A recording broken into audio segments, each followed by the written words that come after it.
When a storm brings a dangerous stranger to Crow's Hollow, innkeeper Lena Mercer, ridiculed for years about her weight, expects nothing but more judgment. But Caleb Rourke doesn't laugh. He doesn't stare. Instead, he carries a secret that could destroy him. He cannot read a single word. What begins as shelter from the snow becomes something neither expected, a connection that will challenge everything this bitter town believes about worth, strength, and love. Stay until the end to see how their story unfolds. Hit that like button and comment what city you're watching from. I want to see how far this story travels. The wind hit Crow's Hollow like a fist. Lena Mercer stood at the window of the Hollow's Rest Inn, watching the snow turn the world into static. White on white on white, until the mountains disappeared and the road became a memory. She pressed her palm against the cold glass, feeling the vibration of the storm through the pane. "Closing early," she said to the empty room. The inn was hers, bought with money saved over 15 years of cleaning other people's messes, serving other people's meals, listening to other people's laughter while she stood in corners and tried not to exist too loudly.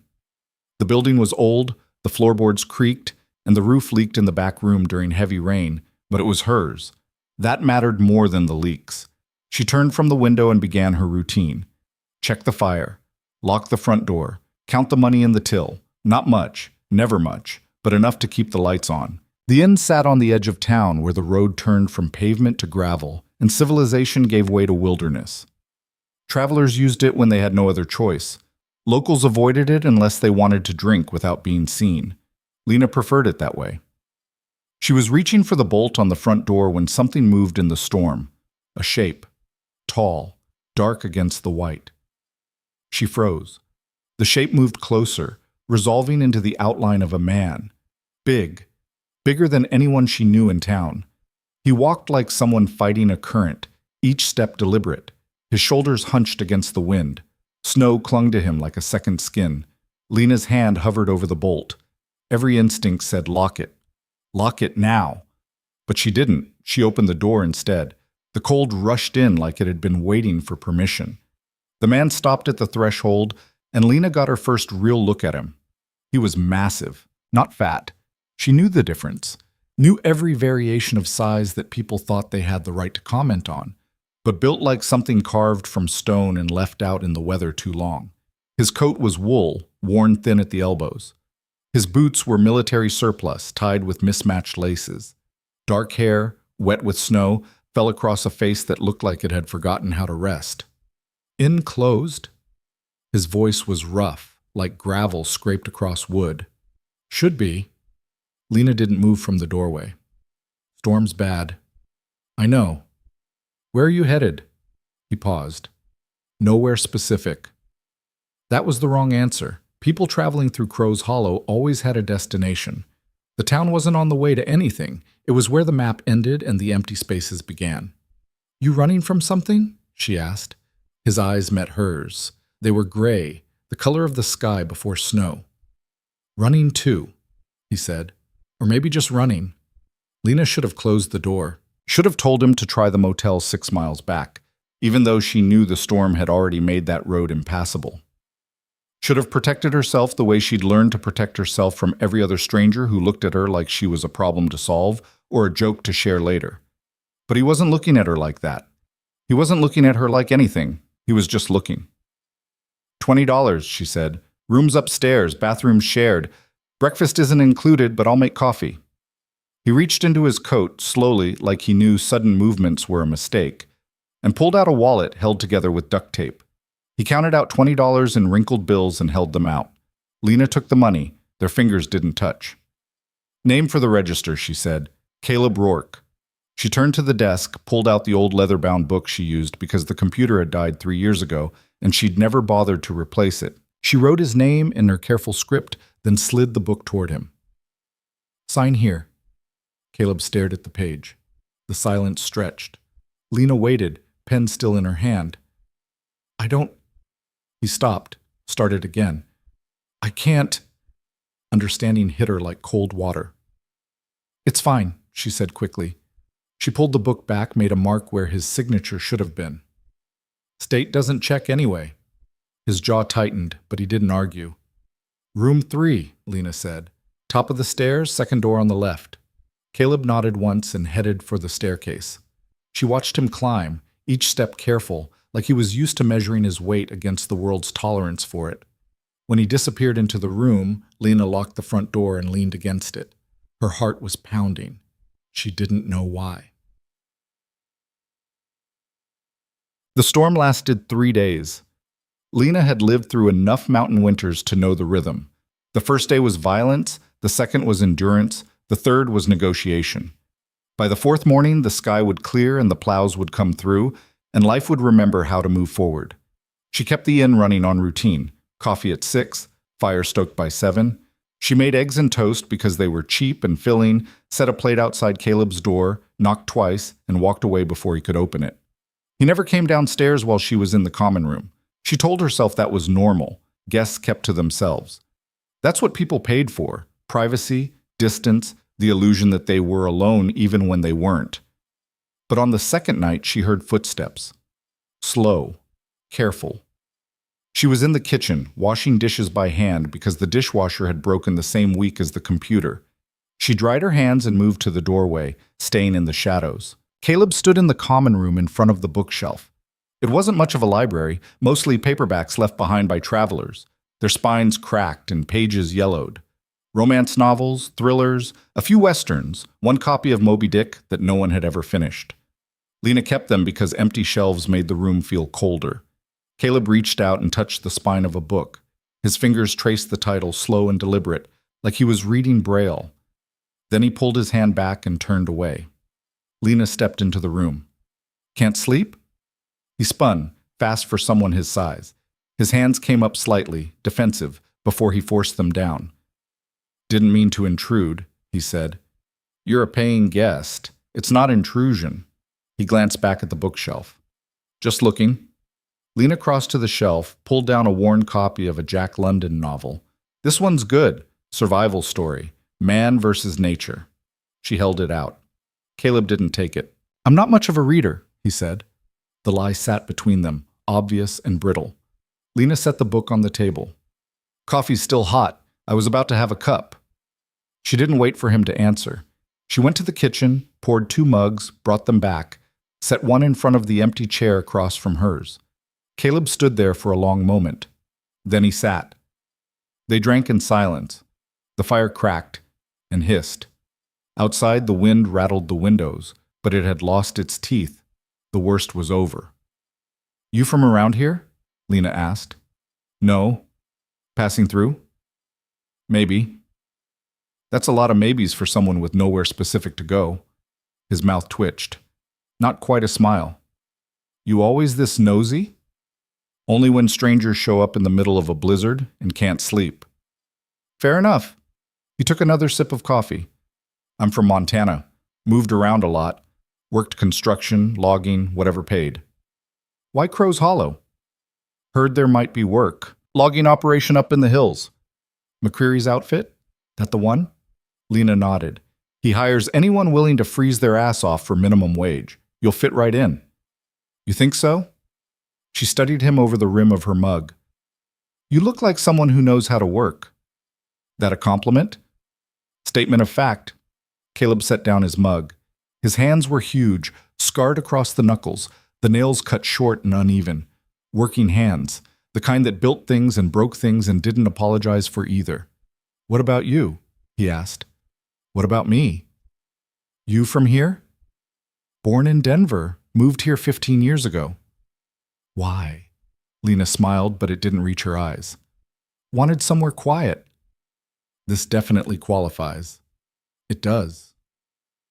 They fell back into silence. Lena expected him to leave, to retreat back upstairs now that the conversation had run its course. But he stayed. His gaze drifted back to the bookshelf, lingered there like he was trying to solve a puzzle. "Can I ask you something?" Lena said. "Depends on the question." "Why'd you lie?" His eyes snapped back to her. "About what?" "The register. The book." She kept her voice even, non-threatening. "You can't read, can you?" The air went tight. Caleb's expression didn't change, but something shifted behind it, a door slamming shut, locks turning. "That a problem?" His voice was flat now, all the rough warmth gone. No? You sure? Because I'm not most people. He studied her, really looked at her for the first time since he'd walked through the door. Lena felt the weight of it, the assessment. She knew what he saw. A woman in her late 30s, soft around the edges in ways the world had taught her to hate, plain-faced and plain-dressed. Nothing remarkable except maybe the steadiness in her eyes. "Why do you care?" he asked. "I don't know," Lena said honestly. "Maybe because you're the first person in 5 years who didn't walk in here and immediately decide who I was before I opened my mouth." Caleb's jaw worked. "People do that to you?" "Every day. Because of He stopped himself. "Because I'm fat?" Lena said the word plainly, without shame or apology. "Yes." "That's bullshit." "It is. Doesn't make it less true."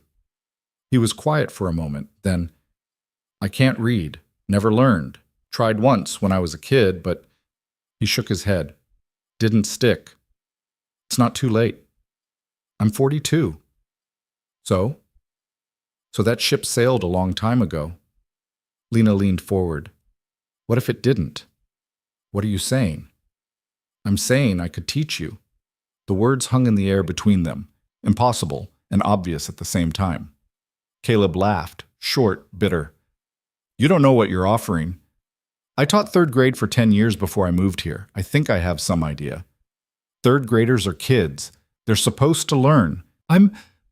He gestured at himself, a sweeping motion that encompassed all of him, all of his history, all of the failure he carried. "I'm too old to be someone's project." "I'm not looking for a project," Lena said. "I'm offering a trade. You want to learn? I know how to teach. Simple as that." "Nothing's simple." "No," Lena agreed, "but some things are worth doing anyway." Caleb stared at her. The fire popped. The wind died down to a whisper. "Why?" he asked finally. Lena didn't have a good answer, or maybe she had too many answers, all tangled up in years of loneliness and small cruelties and the desperate hope that maybe, just maybe, connection was still possible. "Because you knocked on my door in a storm," she said, "and I let you in." The next morning, the sky was clear. Lena woke before dawn, the way she always did, and went downstairs to start the coffee. She expected Caleb to be gone, packed up and out before she could make the offer awkward by repeating it. But when she came into the kitchen, he was sitting at the table, waiting. "Morning," he said. "Morning." Lena busied herself with the coffee pot, suddenly aware of how she looked. Unwashed hair, old sweats, no makeup. Not that she wore makeup anyway. "Storm's over. Saw that. Roads will be clear by noon." "Probably." She poured 2 cups, set one in front of him. "You leaving?" "Depends." "On what?" "Whether you meant what you said last night." Lena sat down across from him. "About teaching you?" "Yeah." "I meant it." "Why?" "I told you why." "No," Caleb said. "You told me a reason. I'm asking for the real one." Lena wrapped her hands around her mug, letting the heat sink into her palms. Outside, the sun was rising, turning the snow into fields of diamonds. "I spent 15 years in this town trying to disappear," she said quietly.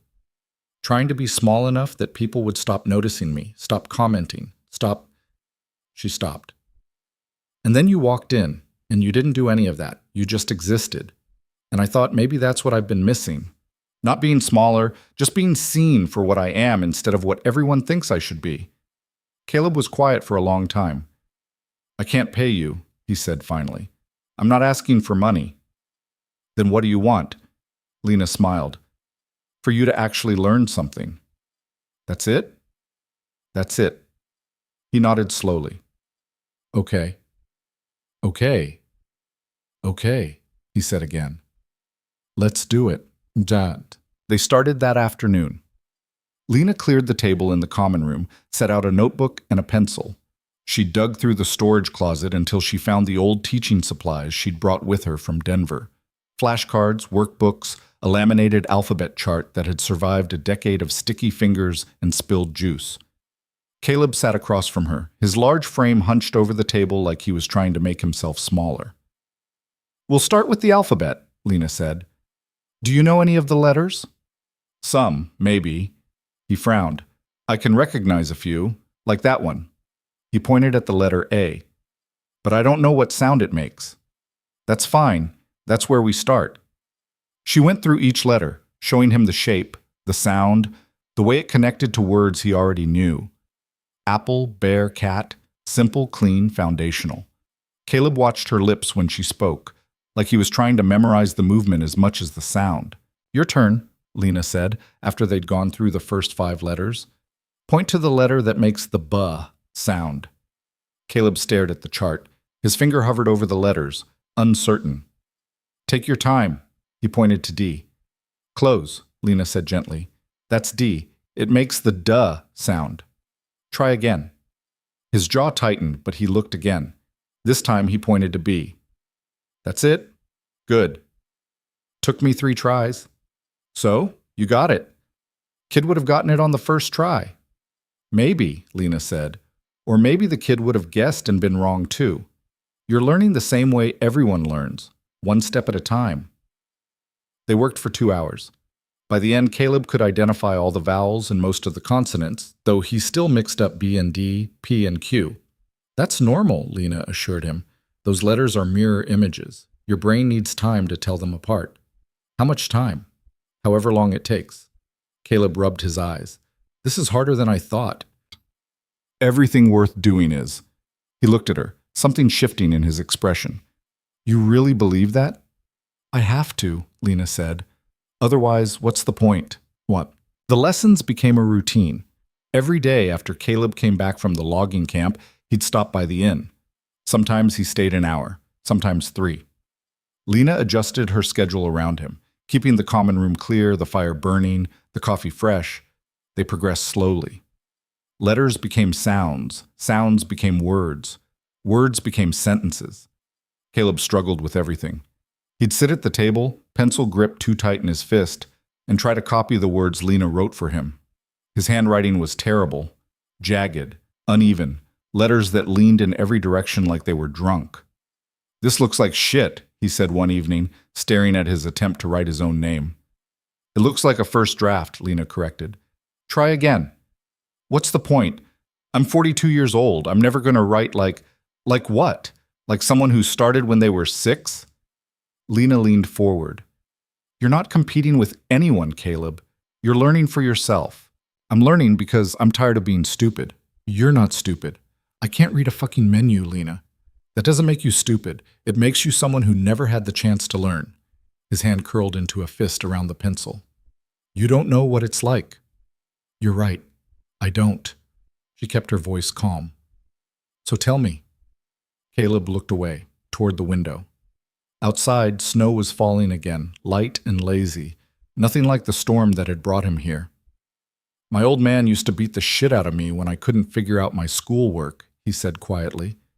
Said I was too dumb to waste time on. Pulled me out of school when I was 12, put me to work, told me I'd never amount to anything anyway, so why bother? Lena's chest tightened. Caleb, I believed him, Caleb continued.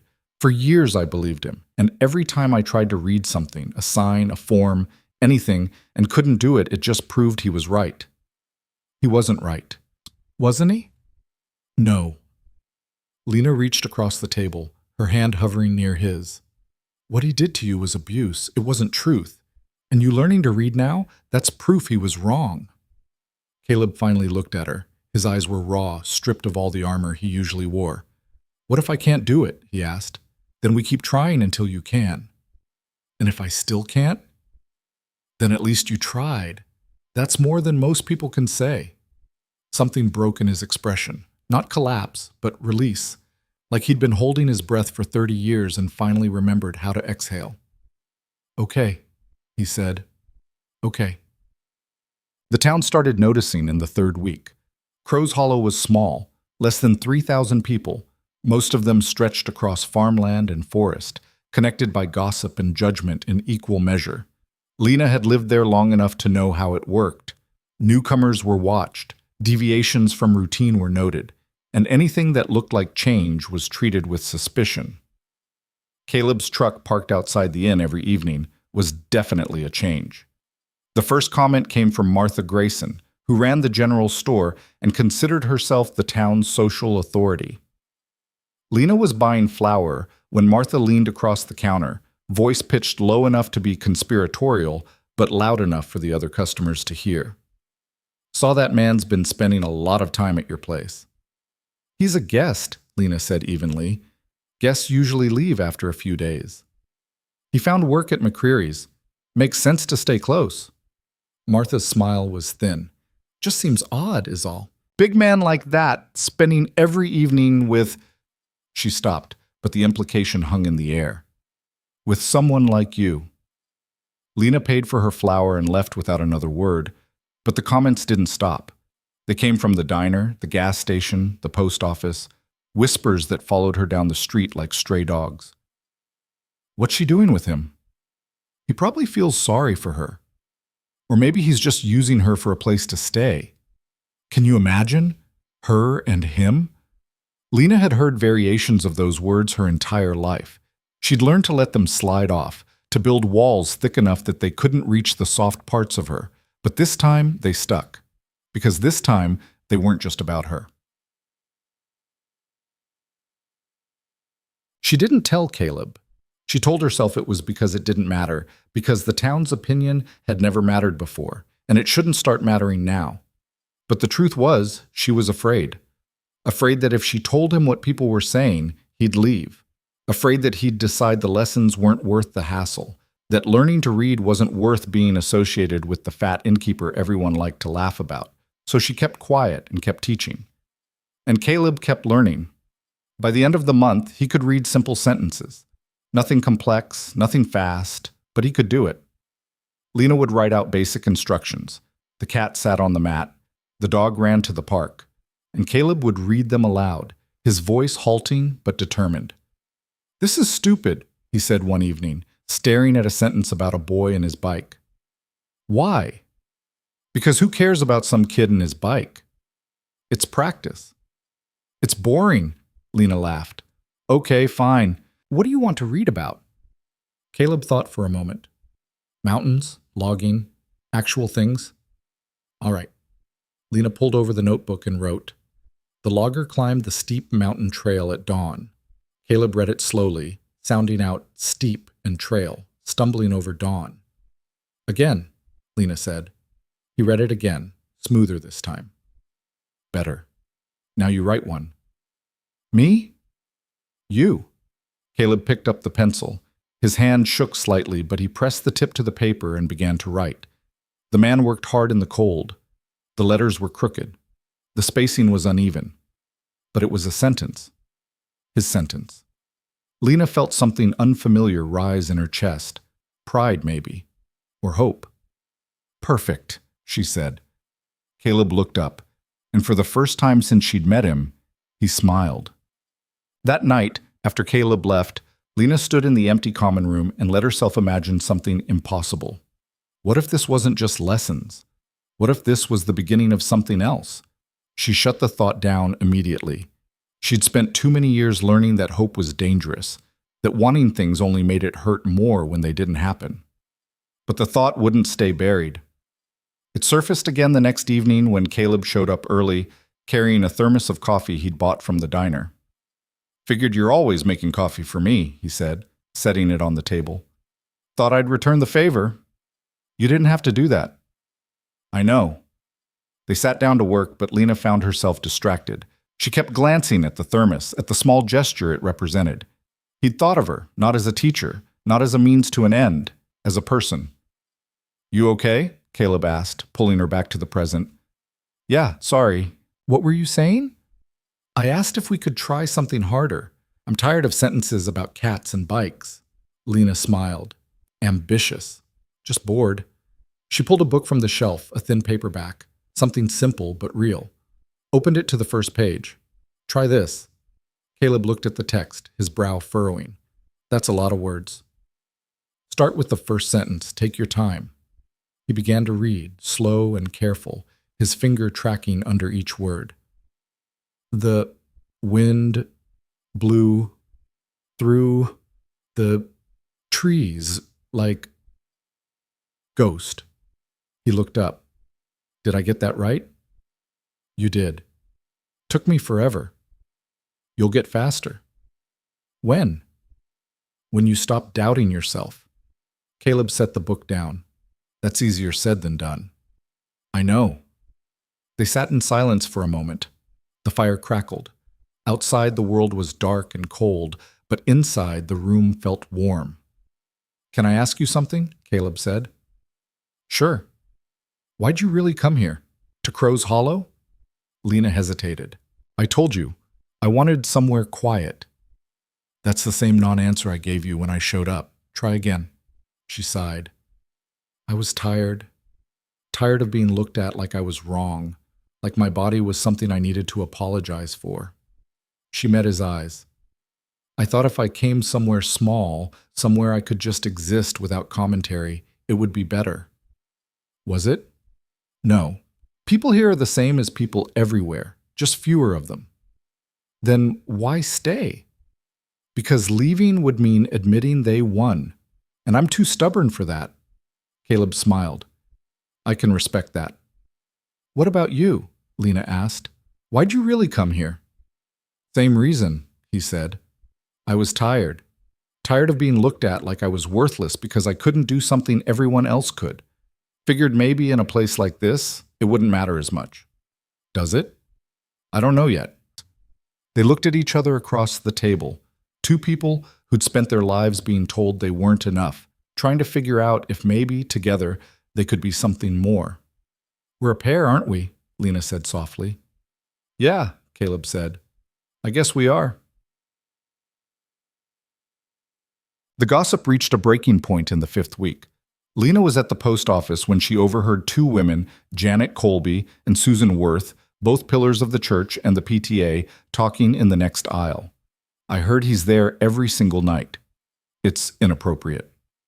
You think anything's actually happening? Does it matter? The appearance is bad enough. Someone should say something. Lena's hands tightened around the package she was holding. Say something about what? She said, stepping around the corner. Both women froze. Lena, Janet said, her smile brittle. We were just talking about me, I heard. We're just concerned. No, you're not. You're bored and looking for something to judge. Lena kept her voice level, even though her heart was pounding. But here's the thing, what I do and who I spend my time with is none of your business. Susan's face went red. We're just trying to look out for you.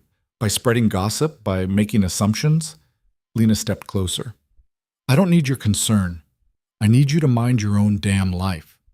She turned and walked out, leaving both women speechless. But the satisfaction faded quickly, because she knew how this worked.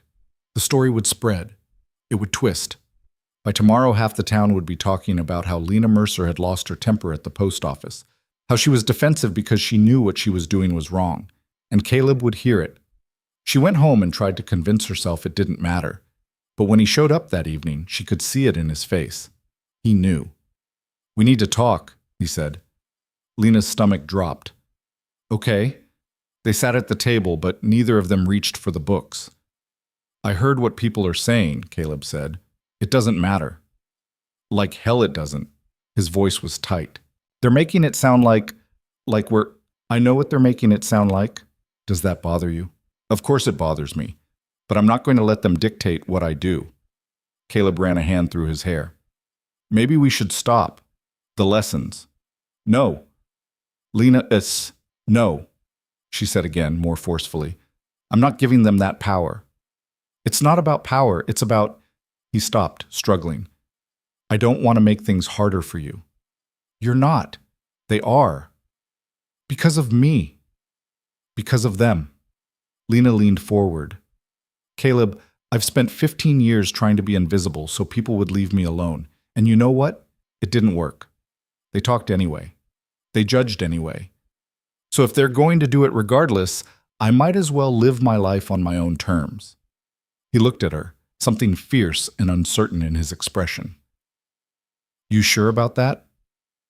I've never been more sure of anything. For a long moment, neither of them spoke. Then Caleb reached across the table and took her hand. His palm was rough, calloused from years of hard work. Hers was soft, marked by flour and ink. They didn't match, but they fit. "Okay," he said quietly. "Then we keep going." Lena's throat tightened. "Yeah? Yeah." They sat like that, hands clasped, while the fire burned low and the night settled around them. And for the first time in longer than she could remember, Lena didn't feel invisible. She felt seen. Guts. The winter deepened, but inside the hollow's rest inn, something else was growing. Caleb's reading improved. Slowly, painfully, but steadily. He could read signs now, labels, simple instructions. He'd brought a manual from the logging camp, safety procedures and equipment guides, and worked through it with Lena's help, determined to prove he could do the job as well as anyone. But more than that, they talked. About everything. About nothing. Caleb told her about Montana, about the jobs he'd worked, the places he'd seen. He told her about the years he'd spent drifting, convinced he didn't deserve to stay anywhere long enough to matter.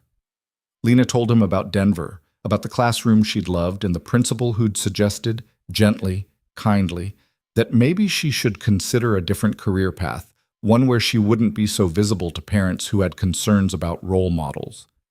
"They didn't say it outright," Lena said, "but the message was clear. I didn't look the way a teacher was supposed to look." "That's bullshit," Caleb said flatly. "It was reality. Doesn't make it less bullshit." Lena smiled despite herself. "No, it doesn't." They sat in comfortable silence. Outside, the town was settling into its winter rhythm. Early dark, wood smoke curling from chimneys, streets empty by 8 p.m. "Can I tell you something?" Caleb said.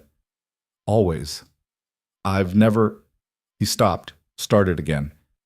"I've never had anyone believe in me the way you do." Lena's breath caught. "Caleb, I mean it. Every teacher I ever had told me I was wasting their time. Every boss told me I was lucky to have a job at all. Every person who found out I couldn't read looked at me like I was broken." He met her eyes. "But you didn't. You just saw someone who needed help and offered it. No judgment, no pity, just kindness. You deserved kindness. Maybe, but most people didn't think so." "Then most people are idiots." Caleb laughed, a real laugh, full and genuine. "Yeah, I'm starting to think you're right about that." Lena felt warmth spread through her chest, dangerous and intoxicating. She tried to push it down, tried to remind herself that this was just lessons, just two lonely people finding temporary comfort in each other's company, but the warmth wouldn't fade. "Thank you," she said quietly. "For what?" "For knocking on my door that night." Caleb smiled. "Thank you for opening it." Thus, they didn't kiss, not that night or any night after, but something shifted between them, something neither of them named but both of them felt. The lessons continued, but they became something more. Moments stolen from the cold, spaces where they could be themselves without armor or apology. And slowly, carefully, they began to believe that maybe they deserved those moments. Maybe they deserved each other. The town didn't agree, but for the first time in their lives, neither of them cared. The change came gradually, then all at once. By February, Caleb could read a full page without stopping. His handwriting was still rough, still looked like something carved into wood with a dull knife, but it was legible. He'd started carrying a small notebook in his coat pocket, writing down words he didn't know, so he could ask Lena about them later. She found the notebook one evening when it fell out of his jacket. The pages were filled with his jagged scrawl, words like hydraulic, diameter, capacity. Logging terms, equipment names, things he needed to know to do his job better. But on the last page, separate from the rest, he'd written something else. "Lena teaches me. She is patient. She does not laugh." Her throat went tight reading it. She put the notebook back before he noticed it was missing. They'd fallen into a rhythm that felt almost domestic. Caleb would arrive around 6 after his shift at the logging camp. Sometimes he'd bring dinner, sandwiches from the diner, or pizza from the place 2 towns over, and they'd eat together before starting the lesson. Other times, Lena would cook, simple things like stew or pasta, and Caleb would sit at the kitchen counter and tell her about his day while she worked. It felt normal. It felt dangerous. Because Lena had learned a long time ago that normal didn't last, not for people like her. Normal was something borrowed, something that could be taken away the moment someone decided you didn't deserve it. But she let herself have it anyway. "Read this one," she said one evening, sliding a book across the table. It was a Western, something she'd picked up at the thrift store because the cover showed mountains and horses and open sky, things Caleb actually cared about. He opened it, squinting at the first page. The sun was setting over the ridge when he stopped. "What's that word?" "Sound it out." "I am. It's not working." Lena leaned over to look. "Marshal. It's an old word for a lawman." "Why don't they just say lawman?" "Because writers like to be fancy," Caleb snorted. "Fancy is stupid. Sometimes. But sometimes it makes things more interesting." He tried again. "The sun was setting over the ridge when Marshal Kane rode into town." He looked up. "That's not terrible. It's pretty good, actually. For a Western." "You don't like Westerns?" "I don't know. Never read one before." He flipped through the pages, his expression thoughtful. "Might give it a shot." Lena felt absurdly pleased. "You should. I think you'd like this one. The main character's a loner who doesn't trust anyone." "Sounds familiar." "I thought it might." Caleb smiled, and Lena's heart did something complicated in her chest. She looked away, busying herself with straightening the already straight stack of papers on the table. "You okay?" Caleb asked. "Fine. Just tired. We can stop if you want." "No, I'm good. Keep reading." He did, his voice halting but steady, and Lena listened while trying not to think about how much she liked the sound of it. How much she liked him sitting across from her, solid and real, filling a space in her life she hadn't realized was empty. She was in trouble. She knew it, but she didn't know how to stop. The gossip had quieted down over the past few weeks, or at least Lena had stopped hearing it as loudly. She'd learned to tune it out, to let the whispers roll off her back the way water rolled off stone. It helped that Caleb seemed oblivious to it all. He didn't care what people thought. He never had. But that changed on a Saturday morning in mid-February. Lena was at the grocery store loading supplies into her cart when she heard voices from the next aisle. She recognized them immediately. Tom Hickson and Brett Mallory, two of the guys from the logging camp. "I'm telling you, it's weird," Tom said. "What's weird about it?" Brett asked. "Come on, man. You've seen her, and you've seen Caleb. What the hell's he doing spending every night with someone like that?" Lena froze, her hand gripping the cart handle. "Maybe they're friends," Brett said. "Friends?" Tom laughed. "Right. You really think a guy like Caleb's just friends with the fat chick who runs the inn?" "Keep your voice down." "Why?" "Everyone's thinking it. He's either desperate or he's using her for something. Free room, maybe." Lena's face burned. She should walk away, should leave the cart and get out of there before they saw her, but her feet wouldn't move. "I don't know," Brett said. "Caleb's not like that." "You sure? Because from where I'm standing, it looks pretty convenient. Big guy shows up out of nowhere, shacks up with the lonely innkeeper who's probably so grateful for attention she'll give him whatever he wants. That's a shitty thing to say." "It's true, though." Lena forced herself to move. She pushed the cart forward, turning into their aisle before she could stop herself. Both men looked up. Tom's face went red. Brett had the decency to look ashamed. "Lena," Brett started, "we didn't what? Didn't mean for me to hear?" Her voice was calm, colder than she felt. "Or didn't mean it?" Tom recovered first. "Look, we were just talking." "I heard what you were talking about." She looked at Tom, held his gaze until he looked away. "And for the record, Caleb pays rent like any other guest. What we do beyond that is none of your business." "We're just looking out for him," Tom said. "Are you? Because it sounds like you're looking for gossip." "Come on, Lena. You can't blame people for wondering. You two don't exactly make sense." "Why? Because I'm fat and he's not?" The word landed like a stone. Tom shifted uncomfortably. Brett studied the floor. "That's not what I meant," Tom muttered. "Yes, it was." Lena's hands were shaking, but she kept her voice steady. "But here's the thing you don't understand. I don't need to make sense to you. Neither does Caleb. We're not asking for your approval." She turned and walked away, leaving her cart behind. She made it to her truck before the shaking turned into something worse. She sat in the driver's seat, hands clenched on the steering wheel, trying to breathe through the anger and humiliation that threatened to choke her. They'd said it out loud.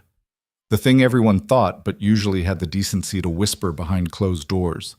They'd said it where she could hear, and part of her wondered if that had been intentional. If they'd wanted her to know what people really thought, that she and Caleb didn't make sense, that he must be using her, that no one like him would ever want someone like her unless there was something in it for him.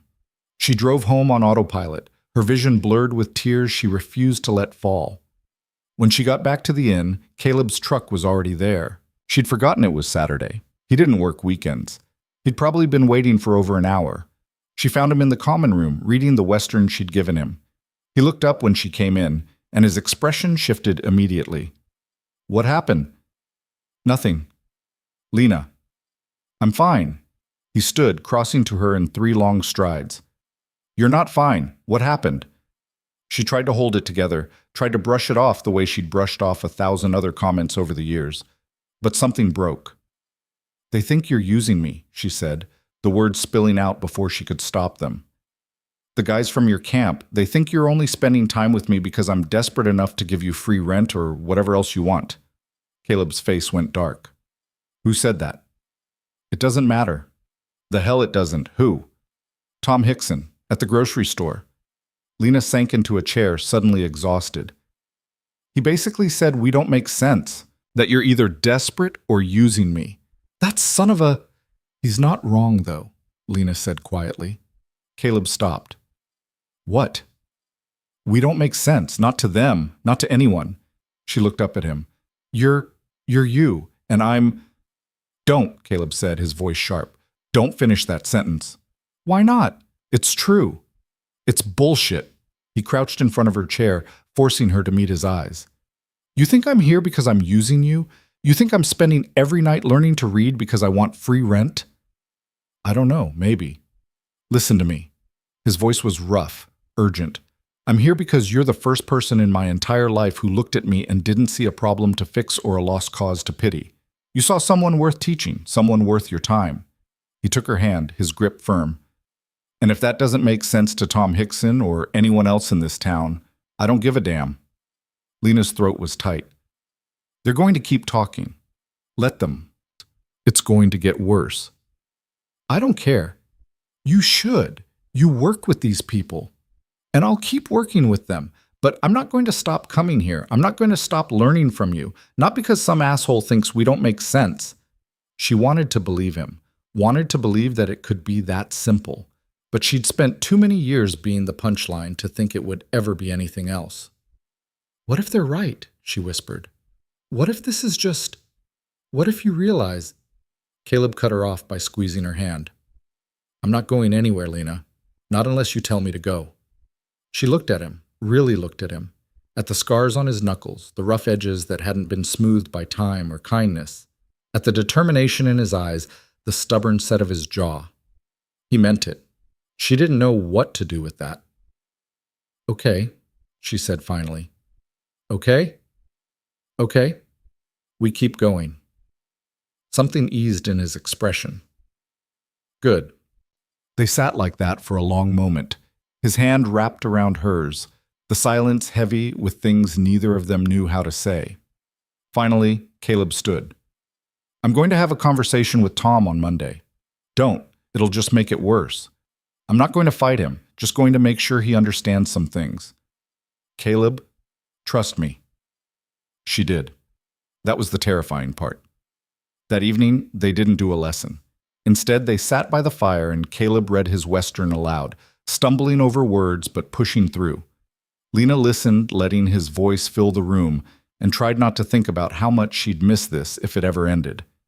Monday came too fast. Lena spent the morning cleaning rooms that didn't need cleaning, trying not to think about what might be happening at the logging camp. She told herself Caleb could handle himself, that he wasn't going to do anything stupid, but she knew him well enough now to know that when he decided something needed to be said, he said it. He showed up that evening with split knuckles. "You said you weren't going to fight him," Lena said, grabbing his hand to examine the damage. "I didn't, he did." "Caleb." I told him to keep your name out of his mouth. He took a swing. I defended myself. Caleb flexed his fingers, wincing. It's fine. It's not fine. You could lose your job. I won't. McCreary saw the whole thing, told Tom if he started another fight, he'd be the one looking for work. Lena got the first aid kit and started cleaning his knuckles. The cuts weren't deep, but they'd bruise. You didn't have to do that, she said. Yeah, I did. Why? He looked at her like the answer was obvious. Because nobody gets to talk about you like that. Not where I can hear it. Something warm and painful bloomed in Lena's chest. She finished bandaging his hand in silence, trying to process what he'd just said, what it meant. Thank you, she said quietly. Don't thank me for basic decency. Most people wouldn't call that basic. Most people are wrong about a lot of things. She smiled despite herself. You sound like me. I've had a good teacher. They fell into their usual routine, dinner, then lessons. But tonight felt different. The air between them was charged with something neither of them wanted to name. Caleb was struggling with a passage about a cattle drive when he suddenly stopped reading. Can I ask you something? Always? Why are you still single? The question caught her off guard. What? You heard me? He set the book down. You're smart. You're kind. You're funny when you want to be, so why are you alone? Lena's first instinct was to deflect, to make a joke and change the subject. But Caleb was looking at her with such genuine curiosity that she couldn't. Because I learned a long time ago that being alone was easier than being disappointed, she said. Disappointed how? Every time someone showed interest, it was either a joke or a fetish or... She stopped. It was never real. Never about me as a person. Just about what I represented to them. Caleb was quiet for a moment. That's fucked up. That's life. Doesn't make it less fucked up. No, it doesn't. For what it's worth, Caleb said, anyone who couldn't see past your body to who you actually are is an idiot. Lena's breath caught. Caleb, I mean it. You're one of the best people I've ever met, and if they couldn't see that, that's their loss. She didn't know what to say, didn't trust her voice to work if she tried. What about you? She asked instead.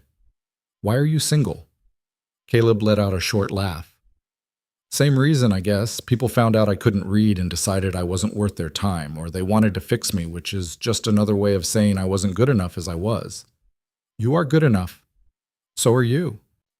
They looked at each other across the table, two broken people who'd somehow found each other in the middle of nowhere.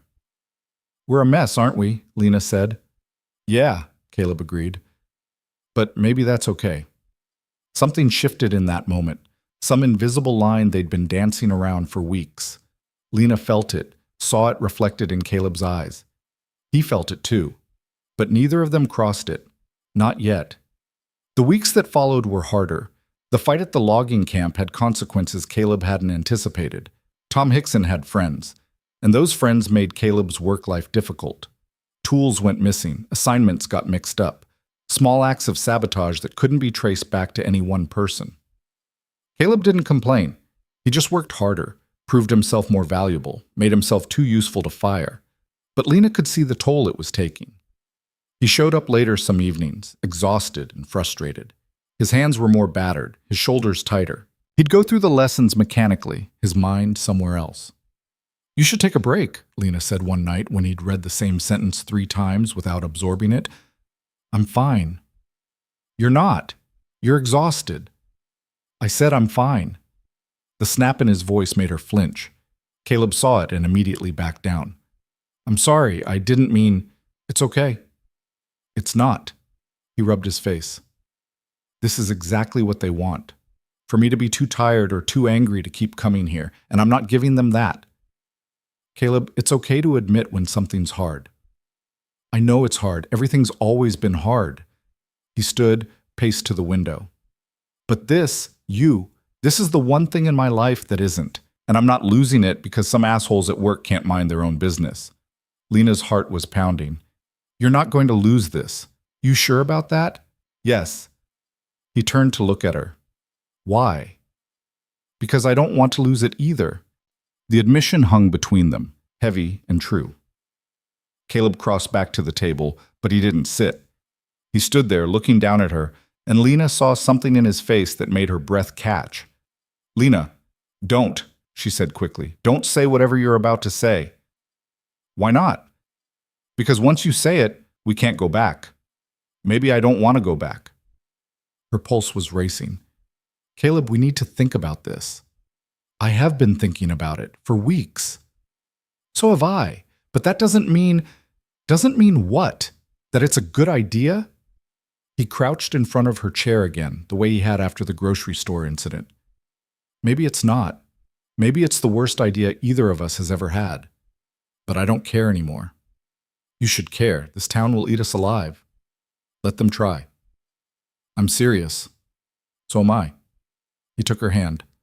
"I'm 42 years old, Lena. I've spent my entire life letting other people tell me what I was worth. And for the first time, I'm with someone who makes me feel like I might actually be worth something. I'm not walking away from that." Lena's eyes were burning. "This is a bad idea. Probably. We're going to regret it. Maybe. People are going to be cruel. They already are." She looked at their joined hands. His were so much larger than hers, rough and scarred. Hers were soft, marked by years of kneading dough and scrubbing floors. They didn't match, but they fit. "I'm scared," she whispered. "Me too. What if this ruins everything? What if it doesn't?" She met his eyes and saw her own fear reflected back at her, but she also saw something else. Hope. Fragile and terrifying, but real. "Okay," she said. "Okay?" "Okay." Caleb smiled, really smiled, bright and genuine, and Lena felt something in her chest crack open. He stood, pulling her up with him, and for a moment they just stood there, hands clasped, uncertain. Then Caleb leaned down and kissed her. It was clumsy and hesitant, the kiss of two people who'd forgotten how this worked, if they ever knew at all. But it was real. It was theirs. When they pulled apart, Lena was shaking. That was, "Yeah," Caleb agreed. "We're really doing this?" "If you want to." She did. Against all logic, against every lesson she'd learned about protecting herself, she wanted this. "Yeah," she said. "We're doing this." The next morning, Lena woke up with Caleb's arm around her waist. They hadn't slept together, not like that. But after the kiss, neither of them had wanted to be alone. So they'd sat on the couch by the fire, talking until the early hours, until exhaustion pulled them under and they fell asleep tangled together. Lena had expected to feel panic when she woke up, expected the old fears to come rushing back, but all she felt was peace. Caleb stirred beside her, his eyes opening slowly. "Morning," he said, his voice rough with sleep. "Morning. You okay?" "Yeah. You?" "Better than okay." They lay there for a while, not talking, just existing in the quiet morning light. "We should probably talk about this," Lena said eventually. "Okay, what do you want to talk about?" "What this is, what we're doing." Caleb propped himself up on one elbow. "I thought we were figuring that out as we go." "We are. But I need to know—" She stopped, trying to find the right words. "I need to know what you want from this." "I want you," Caleb said simply. "That's it. That's all I want." "For how long?" "As long as you'll have me." Lena's throat tightened. "Caleb, I know it's fast. I know we should probably slow down, take our time, do this the right way." He brushed a strand of hair from her face. "But I've spent 42 years doing things the right way and ending up nowhere. So if it's all the same to you, I'd rather just be honest about what I feel." "And what do you feel?" "Like I don't want to waste any more time pretending I don't care about you." Lena closed her eyes. This was too much. Too fast. Too good to be real. But Caleb's hand was warm against her cheek, solid and present, real. "I don't know how to do this," she admitted. "Neither do I." "We're going to screw it up." "Probably.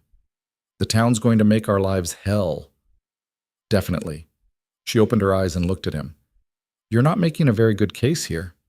"I'm not trying to make a case. I'm just telling you the truth." "Which is?"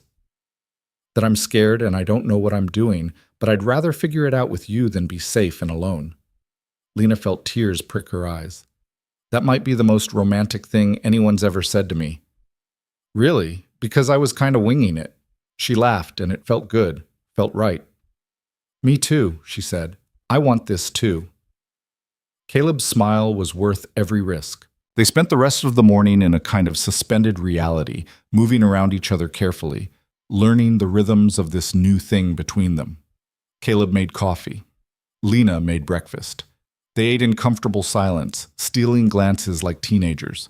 It was perfect, which meant it couldn't last. The call came just after noon. Caleb's phone rang, an ancient flip phone he'd bought at a gas station, and his expression darkened when he saw the number. "It's McCreary," he said. "Your boss?" He nodded and answered. "Hello?" Lena watched his face change as he listened, watched the easy happiness drain away, replaced by something harder. "I understand," he said finally. "Yeah, Monday's fine." He hung up. "What happened?" Lena asked. "There's been complaints about my work, my attitude, my—" He stopped. "McCreary says we need to have a meeting Monday morning.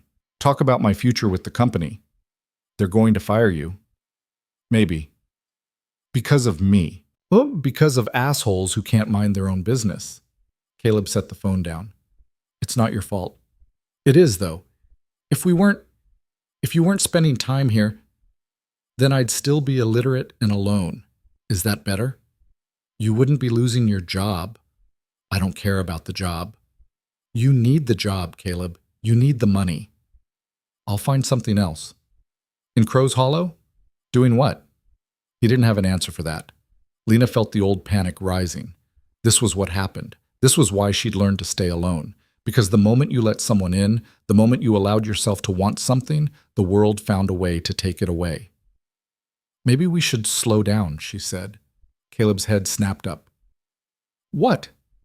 "Just until things settle, until you figure out the work situation." "You're serious?" "I don't want you to lose everything because of me. The only thing I'd be losing is you." "Caleb, no." His voice was firm. "We're not doing this. We're not letting them win. It's not about winning. It's about being smart. Being smart got me nowhere for 42 years. I'm done being smart." "That's easy for you to say." "Is it?" He stood, his chair scraping against the floor. "You think this is easy for me? Admitting I care about someone, knowing I could lose my job, knowing this whole town thinks I'm pathetic for it. None of this is easy, Lena, but I'm doing it anyway because you're worth it." "What if I'm not?" The question came out broken, all of Lena's fear and self-doubt packed into 4 words. Caleb stared at her. "You really believe that?" She couldn't answer. "After everything, after weeks of sitting across from me, teaching me, being patient when I fucked up, believing in me when no one else did, you still think you're not worth fighting for?" "I don't know what I think anymore." Caleb crossed to her, took her face in his hands. "Then let me be clear. You are worth it. You're worth the gossip and the job trouble and whatever else this town wants to throw at us. And if you can't see that yet, then I'll keep showing you until you do." Lena's defenses crumbled. She leaned into him, letting him hold her while she tried to remember how to breathe. "I'm scared," she whispered again. "I know, me too. What if this doesn't work?" "Then at least we tried." She pulled back to look at him. "You're not going to give up." "Not on this, not on you." Lena had spent 15 years building walls to keep people out, to keep herself safe from exactly this kind of hurt. But standing here, looking at Caleb's battered hands and determined eyes, she realized something. Safety had kept her alive, but it hadn't kept her living. "Okay," she said. "We don't slow down." "You sure?" "No, but I'm doing it anyway." Caleb pulled her close, and Lena let herself believe, just for a moment, that maybe they could actually survive this. That maybe they were stronger together than the town's cruelty. Outside, snow began to fall again, covering Crow's Hollow in fresh white. Inside the Hollow's Rest Inn, 2 people who'd spent their lives being told they weren't enough held on to each other and refused to let go. Monday morning came like a sentence. Caleb left the inn before sunrise, his jaw set and his eyes hard. Lena had offered to go with him to the meeting with McCreary, but he'd refused. "This is my fight," he'd said, kissing her forehead. "I'll handle it." She'd watched him drive away, his taillights disappearing into the pre-dawn gray, and felt her stomach twist into knots. The hours crawled. She cleaned the same counter 3 times, reorganized the pantry, made coffee she didn't drink. Every time a vehicle passed on the road, she rushed to the window, hoping it was him. It was almost noon when his truck finally pulled into the lot. Lena met him at the door. One look at his face told her everything. "I'm sorry," she said. "Don't be." His voice was flat, empty of emotion. "It was coming anyway." "What did McCreary say?" "That I'm a good worker, but the crew dynamics are affecting productivity. He can't keep someone who causes problems, no matter how good they are at the job." Caleb walked past her into the common room, dropped into a chair. "He gave me 2 weeks severance, said he'd write me a reference if I needed one." "That's something, at least." "It's nothing." He rubbed his face. "There's no other logging work around here, and even if there was, word spreads. No one's going to hire someone who got fired for fighting." Lena sat across from him. "What are you going to do?" "I don't know." The admission hung between them, heavy with all the things neither of them wanted to say. Without work, Caleb had no reason to stay in Crow's Hollow.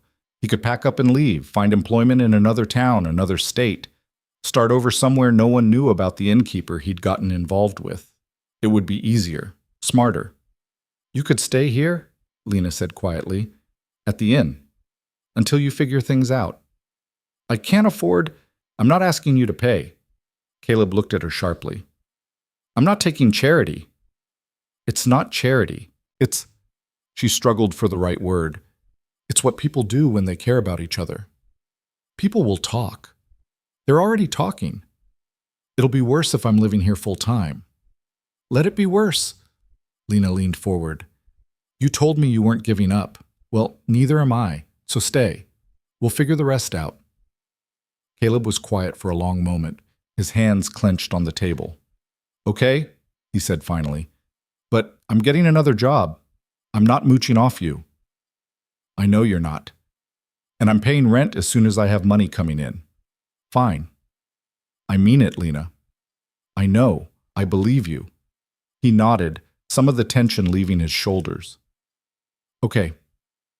That night, Caleb moved his things from room 3 down to Lena's private quarters on the first floor. He didn't have much, a duffel bag of clothes, a few books he'd bought at the thrift store, the notebook filled with words he was learning. It took one trip. Lena watched him unpack, feeling the weight of the decision settle over both of them. This was real now. No more pretending they were just teacher and student, no more excuses about lessons running late. They were together, and everyone would know it. "Second thoughts?" Caleb asked, catching her expression. "Every minute." "Want me to leave?" "No." He crossed to her, pulled her close. "We can still back out. I can get a room at the motel, keep my distance." "I don't want distance." "Even though it would be easier?" "Especially because it would be easier." Lena looked up at him. "I've spent my whole life taking the easy way. Hiding, staying quiet, letting people decide who I was without fighting back. I'm tired of it. This won't be a fight. It'll be a war." "Then we fight a war." Caleb kissed her, and for a moment, everything else fell away. The trouble started the next day. Lena was at the post office when she ran into Janet Colby and Susan Worth again. This time, they didn't bother with subtlety. "I heard Caleb Rourke lost his job," Janet said loudly, making sure everyone in the small building could hear. "Shame about that." Lena didn't respond. She focused on the package she was mailing, filling out the form with careful precision. "I also heard he moved into your inn permanently," Susan added. "That must be convenient for both of you." "Very convenient," Janet agreed. "Free room and board for him, and you get— well, I suppose everyone gets lonely sometimes." Lena's pen paused on the paper. "Must be nice having a man around," Susan continued, "even if he can't provide for himself." "Better than being alone your whole life," Janet said, "although I suppose beggars can't be choosers." The postal clerk, a kid who couldn't be more than 20, looked deeply uncomfortable. "Ma'am, your package is ready." Lena took the receipt. She could walk away. should walk away. She'd perfected the art of letting comments slide off her back, of being invisible in plain sight. But something had changed. She turned to face the two women. "You want to say something to me?" she asked, her voice calm but clear. "Then say it directly instead of talking around me like I'm not here." Janet's smile was thin. "We're just concerned. You're making choices that reflect poorly on the whole town." "What choices are those?" "Shacking up with a man who can't even keep a job. It's unseemly." "Unseemly," Lena repeated. "That's an interesting word choice." "We're trying to be polite." "No, you're trying to be cruel while maintaining plausible deniability." Lena stepped closer. "So let me be clear. What I do in my own home, with my own life, is none of your business. Caleb lost his job because your husbands and sons couldn't handle the idea that he might care about someone like me. That says more about them than it does about either of us." Susan's face went red. "How dare you?" "I dare because I'm done being quiet. I'm done shrinking so you can feel better about yourselves. And I'm especially done letting you treat my relationship like it's a joke or a scandal." Lena's voice was steady, each word deliberate. "So here's what's going to happen. You're going to stop gossiping about me and Caleb. And if you can't do that, then at least have the decency to do it where I can't hear you." She turned and walked out, her hands shaking but her head high. Behind her, she heard Janet's scandalized gasp. "Well, I never—" "Yeah," Lena said without turning around. "That's the problem." She made it to her truck before the adrenaline crash hit. She sat in the driver's seat, gripping the steering wheel, trying to process what she'd just done. She'd stood up for herself. Actually stood up, instead of just taking it. It felt terrifying. It felt good. When she got back to the inn, Caleb was in the kitchen, making lunch. He'd taken over cooking duties, insisting it was the least he could do while he looked for work. "How'd it go?" he asked, then stopped when he saw her face. "What happened?" Lena told him about the post office, about Janet and Susan, about what she'd said. Caleb listened without interrupting. When she finished, he set down the knife he'd been using and crossed to her. "I'm proud of you," he said. "You're not mad?" "Why would I be mad?" "Because now they're going to be even worse. They're going to make both our lives hell." "They were already doing that." He took her hand. "At least now they know we're not going to take it quietly." "I don't know if I can do this every time. Stand up to them, I mean. It's exhausting." "Then don't do it every time. Pick your battles. But know that when you do fight, I'm right there with you." Lena leaned into him, letting his solidity ground her. "I'm not used to having backup. Get used to it." They stood like that for a while, wrapped in each other, gathering strength for whatever came next. What came next was worse than either of them expected. By the end of the week, the inn had lost 3 bookings. People who'd reserved rooms suddenly had other plans, better options, urgent changes in their schedules. The excuses varied, but the message was clear. They were being boycotted. "It's fine," Lena said when Caleb pointed it out. "I've had slow weeks before." "This isn't slow. This is deliberate." "What do you want me to do about it?" "I don't know. But we can't pretend this isn't happening." Lena looked at the reservation book, at all the crossed-out names. The inn barely made enough to cover expenses in a good month. A few more weeks like this, and she'd be in real trouble. "We'll figure it out," she said, trying to sound more confident than she felt. But as February turned into March, things didn't improve. The inn stayed empty. Her regulars, the traveling salesman, the hunters passing through, the occasional tourist, stopped coming. Even the locals who used to drink at her bar on Friday nights found other places to go. Crow's Hollow was freezing them out. Caleb found work doing odd jobs, fixing Mrs. Henderson's roof, splitting wood for the Mitchells, hauling junk to the dump for anyone who'd pay. It wasn't steady, and it wasn't much, but he refused to let Lena carry all the weight. They scraped by, barely. And through it all, the gossip got meaner. People said Lena had seduced Caleb, that she'd taken advantage of his illiteracy to trap him, that he was too dumb to realize she was using him for labor. People said Caleb was a con artist, that he'd targeted Lena because she was desperate and vulnerable, that he'd planned the whole thing from the start. The stories contradicted each other, but that didn't matter. What mattered was the narrative they created, that Lena and Caleb were wrong, broken, unsuitable for each other and for the town. Lena tried not to let it get to her. She failed more often than not. "Maybe we should leave," she said one night in late March. They were in bed, the lights off, the inn quiet around them. "Just pack up and go somewhere else." "Where?" "Anywhere. Someplace where nobody knows us." Caleb was quiet for a long moment. "Is that what you want?" "I want this to stop. I want to be able to walk down the street without people staring. I want my business back. I want—" Her voice broke. "I want to not feel like I'm destroying your life. You're not destroying my life. I cost you your job. Tom Hickson cost me my job. Because of me. Because he's an asshole who couldn't handle the idea that I might be happy." Caleb turned to face her in the dark. "You didn't do that, Lena. They did. It doesn't change the outcome." "No, but it changes who's responsible." Lena pressed her face into his shoulder. "I'm tired." "I know. I don't know how much longer I can keep fighting." "Then don't fight. Just exist. Just be." His hand moved in slow circles on her back. "We don't have to prove anything to them. We just have to outlast them." "What if we can't?" "Then we tried, and we did it together." Lena wanted to believe him, wanted to believe that love and stubbornness were enough to overcome a town's collective cruelty. But belief was hard when the bank account was draining and the walls felt like they were closing in. The breaking point came on a Tuesday in early April. Lena was in town buying supplies when she saw a group of teenagers outside the diner. They were laughing, pointing at something on a phone. One of them looked up and saw her. His grin widened. "Hey, Miss Mercer," he called. "You famous now." Lena's stomach dropped. "What?" The kid turned his phone around. On the screen was a photo, grainy but clear enough. It showed Lena and Caleb through the window of the inn, sitting at the table during one of their lessons. Someone had taken it weeks ago, maybe months.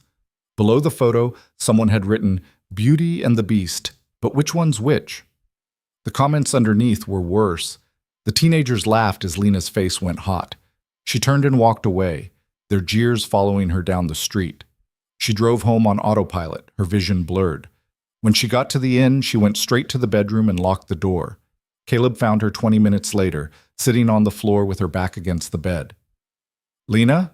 He tried the handle. "Let me in." "Go away." "Not happening. Talk to me." "There's nothing to talk about." "Bullshit. Something happened. Tell me." She told him about the photo, about the caption, about the teenagers laughing. Her voice was flat, drained of emotion. When she finished, Caleb was silent. Then he said, "I'm going to find whoever posted that and make them take it down." "Don't." "Why not?" "Because it won't matter. The damage is done. Everyone's already seen it." "So what? We just let them mock us?" "What else can we do?" Lena looked up at him through the door. "We can't fight the whole town, Caleb.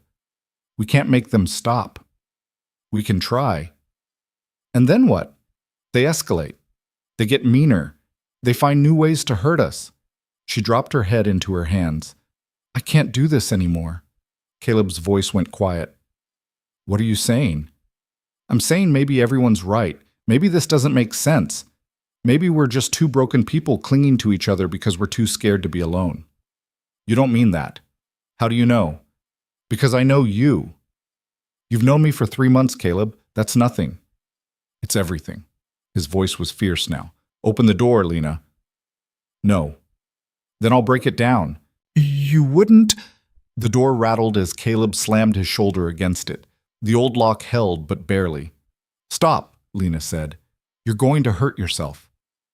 "Then open the door." "Caleb!" He hit it again. This time the frame splintered. Lena scrambled to her feet and unlocked it before he could do more damage. Caleb stood in the doorway, breathing hard, his eyes wild. "Don't do that," he said. "Don't lock me out. Don't shut me down." "I'm trying to protect you." "I don't need protection. I need you to stop trying to push me away every time things get hard." "Things are always hard. That's the point. We're always going to be fighting, always going to be together," Caleb finished. "We're always going to be together. That's what you were going to say, right? That we're in this together?" Lena's throat was tight. "That's not what I was going to say." "Then what?" I was going to say we're always going to be targets, always going to be the joke. The cautionary tale. The weird couple nobody understands. Good. Good? Yeah, good. Caleb stepped into the room. Because I don't want to be understood by people who think cruelty is entertainment. I don't want their approval. I don't want anything from them except for them to leave us the hell alone. They won't. I don't care. You should care. This is your life, Caleb. Your reputation. My reputation? He laughed, bitter. I'm a 42-year-old man who couldn't read until 3 months ago. I had no reputation to protect. But you gave me something worth having, something real. And I'm not throwing that away because some kids with a phone think they're funny. Lena was crying now, hot tears streaming down her face. So tired. I know. I don't know if I'm strong enough for this. Then let me be strong for both of us. Caleb pulled her close. Just for today. Just until you catch your breath. She sagged against him, all the fight draining out of her. What if it never gets better? Then we survive it anyway. How? Same way we've been surviving, one day at a time. They stood like that for a long time, holding each other in the wreckage of the afternoon. Finally, Lena pulled back. Her eyes were swollen, her face blotchy. I look terrible. You look like someone who's been through hell. Which you have. Caleb brushed a tear from her cheek. But you're still here. That counts for something. Does it? Yeah, it does. That night they didn't do a lesson. Instead, they sat on the couch and Caleb read to her from the Western he'd been working through. His voice was steady, the words coming easier now, and Lena closed her eyes and let herself drift. When she woke up, it was dark. Caleb had covered her with a blanket and was sitting in the chair across from her, watching. How long was I out? She asked. Couple hours. You should have woken me. You needed the sleep. Lena sat up, rubbing her eyes. I'm sorry about earlier, about what I said. You were scared, I get it. That's not an excuse. No, but it's a reason. Caleb leaned forward. Can I tell you something? Always. I've been thinking about what you said about us being broken people clinging to each other. Caleb, let me finish. He took a breath. Maybe you're right. Maybe that's exactly what we are. But here's the thing. I don't think that's a bad thing. I think broken people understand each other in ways whole people never could. We know what it's like to hurt, to be rejected, to feel like we're not enough. And because we know that, we can be gentle with each other in ways other people can't. Lena's chest was tight. So yeah, Caleb continued, maybe we're clinging to each other. But maybe that's what love is, choosing to hold on when everything else is telling you to let go. Is that what this is? Lena asked quietly. Love? Caleb looked at her, his gray eyes steady. I don't know what else to call it. The word hung in the air between them, terrifying and true. Lena had never said it to anyone, had never had anyone say it to her. She'd convinced herself she didn't need it, didn't want it, was better off without it. But sitting here, looking at Caleb's scarred hands and honest face, she realized she'd been lying to herself. She did want it. She wanted this. I love you too, she whispered. Caleb's expression cracked. Yeah? Yeah. He crossed to her, pulled her up into his arms, and kissed her like she was the only thing in the world worth holding on to. And for that moment, Lena believed it. The next morning, they woke to find the inn's front window shattered. Glass covered the porch, glittering in the early light. In the middle of the floor, surrounded by shards, was a rock with a piece of paper wrapped around it. Caleb picked it up, his jaw tight. What does it say? Lena asked. He handed it to her.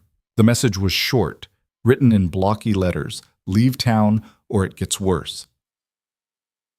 Lena stared at the paper, her hands shaking. We're calling the sheriff, Caleb said. What's he going to do? Take fingerprints off a rock? He can file a report, start a paper trail. And then what? We wait for them to escalate? Wait for someone to get hurt? What else can we do? Lena looked at the shattered window, at the mess of glass and malice, and felt something shift inside her. She'd been scared for so long. Scared of judgment, scared of rejection, scared of taking up too much space in a world that kept telling her she didn't belong. But this This wasn't about her size or her worth or whether she deserved love. This was about cruelty, pure and simple, and she was done being its victim. "We fight," she said. Caleb looked at her. "What?" "We fight. Not by leaving, not by hiding. We fight by staying, by refusing to let them win." "Lena, I mean it." She crumpled the note in her fist. "They want us gone? Then we make sure everyone knows why. We make this public. We make them own their ugliness." "How?" She thought for a moment. "The town council meets next week. Public forum. Anyone can speak." "You want to address the council?" "I want to address the whole damn town." Caleb stared at her, something like awe in his expression. "You're serious." "I've never been more serious about anything. They're going to tear you apart." "Let them try." Lena met his eyes. "You said we outlast them. Well, I'm tired of just surviving. I want to live, and I want to do it here, in this town, without apologizing for who I love or who I am." Caleb's smile was slow and fierce. "Okay then. Okay? Okay, we fight." They spent the rest of the morning cleaning up the glass and boarding up the window. Then Caleb drove to the hardware store for supplies while Lena called the sheriff.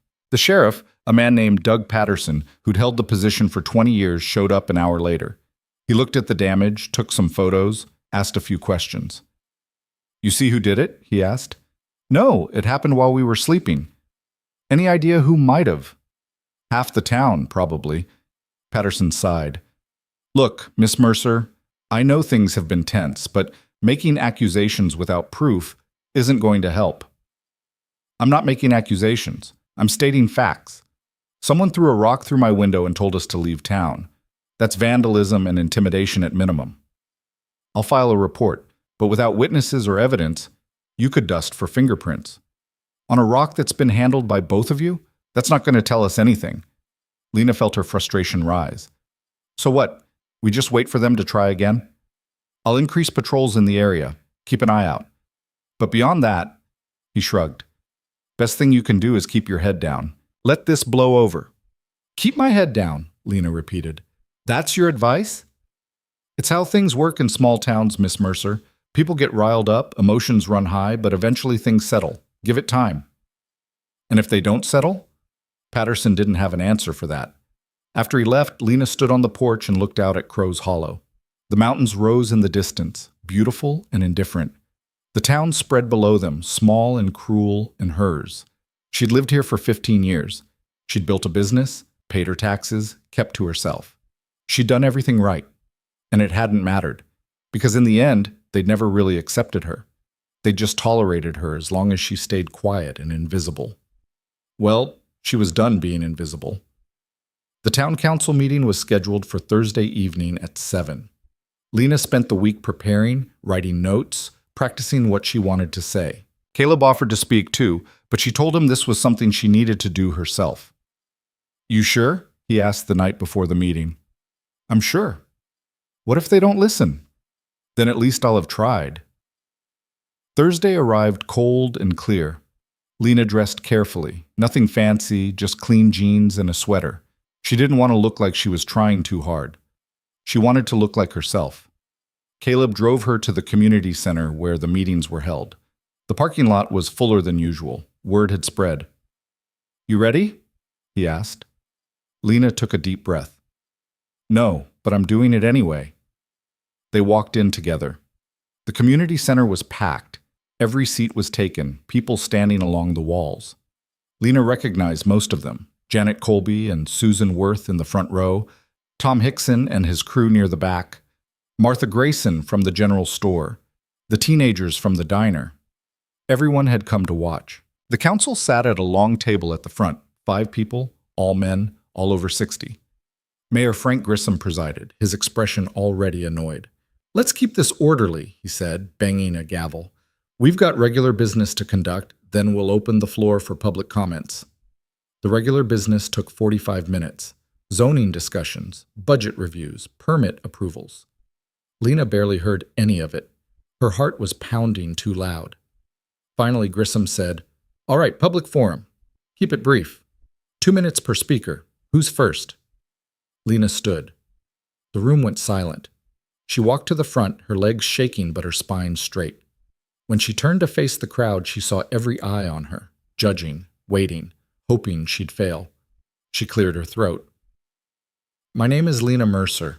I've lived in Crow's Hollow for 15 years. I own the Hollow's Rest Inn. And I'm here because someone threw a rock through my window and told me to leave town. Murmurs rippled through the crowd. I don't know who did it, Lena continued, but I have a pretty good idea why. For the past few months, I've been in a relationship with Caleb Rourke, and apparently that's a problem for some of you. This isn't the place, Grissom started. This is exactly the place, Lena cut him off. Because this isn't just about me and Caleb, it's about what this town has become. It's about the fact that people here think it's acceptable to mock and harass and vandalize someone's property because they don't approve of who that person loves. Nobody's harassing you, someone called out. We're just concerned. Concerned about what? That I'm happy? That someone sees value in me? That I'm not alone anymore? Lena's voice was steady now, gaining strength. Because that's what this is really about, isn't it? Not Caleb's job or my reputation. It's about the fact that you can't stand seeing someone you've spent years pitying actually have something good in their life. The room erupted, people shouting over each other, some in agreement, most in outrage. Grissom banged his gavel. Order! Miss Mercer! You need to… I need to what? Be quiet? Disappear? Make myself smaller so you can feel comfortable? Lena's eyes swept the room. I've been doing that for 15 years, and you know what I learned? It doesn't matter. You're going to judge me no matter what I do, so I might as well live my life on my own terms. She locked eyes with Janet Colby. You want to know what's unseemly? Grown adults spreading rumors about people they barely know, taking photos through windows, threatening someone with violence for the crime of being different. Then Tom Hickson. You want to know what's pathetic? A man so insecure that he has to tear down someone else's happiness to feel like a man himself. Then Martha Grayson. And you want to know what's really sad? A whole town full of people who have nothing better to do with their lives than obsess over mine. The room was chaos now, everyone talking at once. Lena raised her voice. I'm not leaving, neither is Caleb. We're staying right here, in this town, whether you like it or not. And if that bothers you, if the sight of us together offends you so deeply, then maybe you need to ask yourself why. Because the problem isn't us, it's you. She turned to walk away, but Caleb was already there, standing at the edge of the crowd. He stepped forward, and the room went quiet again. I wasn't going to speak, he said, his deep voice carrying. But I've got something to say, too. Lena tried to catch his eye, to tell him he didn't have to do this, but he was already facing the crowd. Most of you know I can't read, or couldn't, until Lena taught me. He paused. I spent my whole life being told I was stupid. Worthless, not worth the effort, and I believed it, until I met her. His eyes found Lena's across the room. She didn't see someone broken. She saw someone worth teaching, and because of that, I can read now. I can write. I can do things I never thought I'd be able to do. His voice got rougher. But more than that, she gave me something I'd never had before. She made me feel like I mattered, like I was worth something just by existing. The room was silent now, people actually listening. So yeah, I love her, and I'm not ashamed of that. I'm not apologizing for it. And if that makes you uncomfortable, if it doesn't make sense to you, then that's your problem. He looked at Tom. Not mine. Then he crossed to Lena and took her hand. Together, they walked out. Behind them, the community center erupted again, but neither of them looked back. They got in the truck, and Caleb drove them home in silence. It wasn't until they were inside, door locked behind them, that Lena finally let herself breathe. We did it, she said. Yeah, we did. They're going to be worse now. Probably. I don't care. Caleb pulled her close. Neither do I. They stood there in the quiet inn, two people who'd spent their whole lives being told they weren't enough, holding on to each other like they were the only solid ground in a shifting world. And maybe they were. But that was enough. The morning after the town council meeting, Lena woke to the sound of hammering. She rolled over. Caleb's side of the bed was empty, the sheets already cold. She pulled on a robe and went to the window. Outside, Caleb was installing a new window pane, his breath fogging in the April chill. He'd already removed the plywood, cleared the old frame. The new glass caught the early light, reflecting it back in clean angles. Lena watched him work, methodical and focused, and felt something settle in her chest. This was what staying looked like, not grand gestures or dramatic declarations, just the quiet work of rebuilding what had been broken. She made coffee and brought him a cup. "How long have you been out here?" she asked. "Couple hours. Wanted to get this done before the hardware store realized they sold me the glass." He took the coffee gratefully. "Thanks. You didn't have to do this alone." "I know, but I wanted to." He gestured at the window. "Feels good, fixing things. They stood together in the morning cold, drinking coffee and watching the town wake up below them. "You think anything changed last night?" Lena asked. "I don't know. Maybe. Maybe not." Caleb set down his mug. "But we said what needed saying. That's something. It might make things worse. Or it might make things better. Either way, we'll deal with it." Lena leaned against his shoulder. "When did you get so optimistic?" "I'm not optimistic. I'm just done caring what they think." "That's the same thing." "No, it's not. Optimism is hoping they'll change. This is accepting they probably won't and deciding to live anyway." She smiled. "That's very philosophical for someone who just learned to read 3 months ago." "I've been reading a lot." He kissed the top of her head. "You're a good teacher." The first sign that something had shifted came later that morning. Mrs. Henderson stopped by with a casserole. Lena answered the door, half expecting another confrontation, but the older woman just stood there holding a glass dish covered in foil. "Heard you had some trouble," Mrs. Henderson said. "Thought you might like something home-cooked." Lena stared at the casserole. "I don't understand." "What's to understand? You've had a rough week. I made extra. Seemed wasteful to throw it out." "Mrs. Henderson, I'm not saying I approve of everything," the woman interrupted. "I'm old-fashioned. I've got opinions. But what happened at the meeting, what you said—" She paused. "You weren't wrong about the ugliness, and someone needed to name it." She thrust the casserole forward. Lena took it automatically. "Thank you," Lena managed. "Don't thank me yet. Town's divided. Half the people think you're brave. Other half think you're making trouble. But at least people are talking about the right things now instead of just gossiping." Mrs. Henderson turned to leave, then stopped. "That man of yours did good work on my roof. Tell him I've got a fence that needs mending if he's looking for jobs." She walked away before Lena could respond. Lena brought the casserole inside, still stunned. "What was that about?" Caleb asked.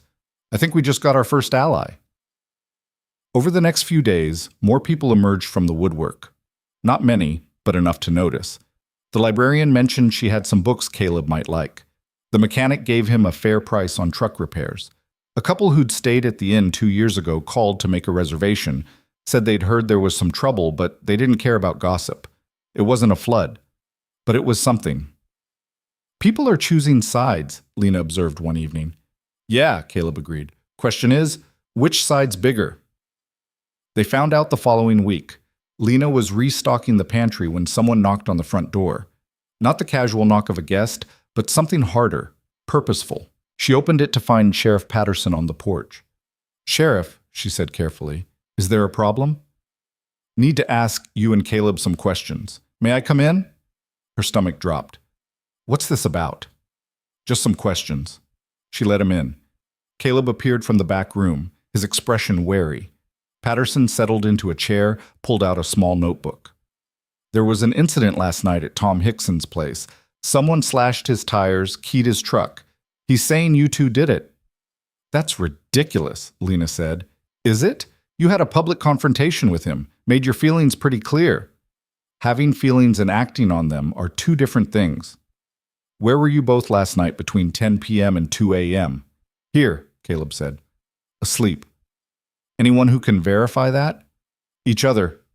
Patterson wrote something in his notebook. "That's not much of an alibi." "It's the truth." Caleb's voice was hard. "We were here. We didn't touch his truck." "Tom seems pretty convinced." "Tom's been looking for an excuse to come after us since I got fired," Caleb interrupted. "This is convenient for him. Damage his own truck. Blame us. Get us arrested or run out of town. Win-win." "That's a serious accusation." So is accusing us of vandalism with no proof. Patterson closed his notebook. I'm going to be straight with you both. This town's getting messy. People are angry, divided. And when that happens, things escalate. I can only keep the peace if everyone cooperates.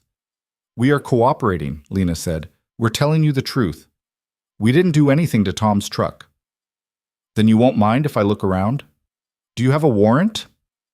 I'm asking permission, and I'm declining to give it. Patterson's jaw tightened. You're not doing yourselves any favors here. Neither are you, Caleb said. We reported vandalism. You told us to keep our heads down. Now someone does the same thing to Tom, and suddenly you're investigating. How's that fair? Life's not fair, son. No, but the law is supposed to be. Patterson stood. I'll be in touch. Don't leave town. After he left, Lena sank into a chair. This is getting out of hand. They're trying to frame us. You think Tom actually damaged his own truck? I think he's desperate enough to try anything. Caleb paced. And if Patterson wants to believe him, there's not much we can do about it. We could get a lawyer. With what money? Lena didn't have an answer. That night, neither of them slept well. Every sound outside made them tense, wondering if someone was coming back to finish what they'd started, wondering if the next rock through the window would be accompanied by something worse. But morning came without incident, and with it, something unexpected. Lena was making breakfast when she heard vehicles pulling into the lot. Multiple vehicles. Her first thought was trouble, an angry mob, Patterson with a warrant. But when she looked out the window, she saw pickup trucks, work trucks, and climbing out of them were faces she recognized from around town. Not friends exactly, but not enemies either. Neutral parties who'd kept their distance during the whole mess. Leading them was Roy Mitchell, who owned the feed store. Lena stepped onto the porch. Can I help you? Roy took off his cap. Heard you had some damage. Broken window, some other things. Figured you could use help with repairs. I don't understand. What's to understand? You need work done. We've got time and tools. He gestured at the others. Most of us don't have strong feelings one way or another about your situation. But we don't like bullies. And what's been happening here? That's bullying. One of the other men spoke up. My daughter was at that council meeting, came home talking about what you said, about making yourself small. She said it made her think. He shifted uncomfortably. She's a bigger girl, gets teased at school. I never knew it bothered her until she heard you. Another voice. I don't agree with everything, but I don't agree with vandalism either. Nobody should have to live like that. Lena felt her throat tighten. You don't have to do this. We know, Roy said. We want to. Caleb appeared beside her. He assessed the group, the trucks, the toolboxes. What needs doing? He asked. Whatever you've got, Roy replied. They worked all morning. Fixed the fence Lena had been meaning to repair for 2 years, replaced rotted boards on the porch, patched the roof leak in the back room. These men didn't make speeches or declarations, they just showed up and worked, their presence a quiet statement that not everyone in Crow's Hollow had chosen cruelty. When they finished, Roy refused payment. Call it an investment, he said. Town does better when its businesses thrive. You leaving would hurt all of us. Thank you, Lena said, meaning it more than he could know. After they left, she and Caleb stood in the repaired yard, looking at everything that had been fixed. I wasn't expecting that, Caleb said. Me neither. You think it means something? I think it means we're not as alone as we thought. But the reprieve was temporary. 2 days later, Patterson came back with a warrant. What's this about? Lena demanded as deputies began searching the inn. Judge signed off. We're looking for evidence related to the vandalism of Tom Hickson's vehicle. We didn't do anything. Then you've got nothing to worry about. They tore through everything. Drawers, closets, storage areas. They took photos, bagged items, treated the inn like a crime scene. After 2 hours, they left with Caleb's toolbox. Why are you taking that? Caleb asked. Evidence. Of what?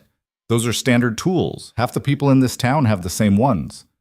Judge will decide what's relevant. After they left, Lena surveyed the damage. The place wasn't destroyed, but it was violated. Drawers left open, belongings scattered, privacy invaded. This is harassment, she said.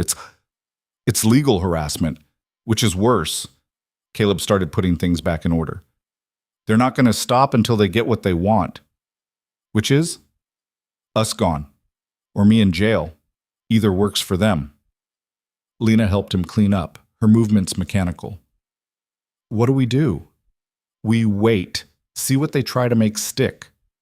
And if they succeed, if they actually charge you with something you didn't do, then we fight it. Caleb, we can barely afford groceries. We can't afford a lawyer. Then I'll defend myself. You can't read legal documents well enough yet. Then you'll help me. He stopped putting books back on the shelf and turned to face her. I'm not running, Lena, and I'm not pleading guilty to something I didn't do just to make this easier. We're in this, all the way. She wanted to argue, wanted to find the logical counter-argument, the safe path, the way to minimize damage. But looking at Caleb's face, stubborn and scared and determined, she realized he was right. There was no safe path anymore. There was only through. Okay, she said. All the way. The charges came 3 days later. Criminal mischief, vandalism, harassment, all related to Tom Hickson's truck. The evidence was flimsy, a knife in Caleb's toolbox that supposedly matched the pattern of damage, though any knife could have made those marks. A witness who claimed to have seen Caleb's truck near Tom's house that night, though the description was vague and the timeline didn't match. But in a small town where everyone knew everyone, evidence mattered less than narrative. And the narrative was already written.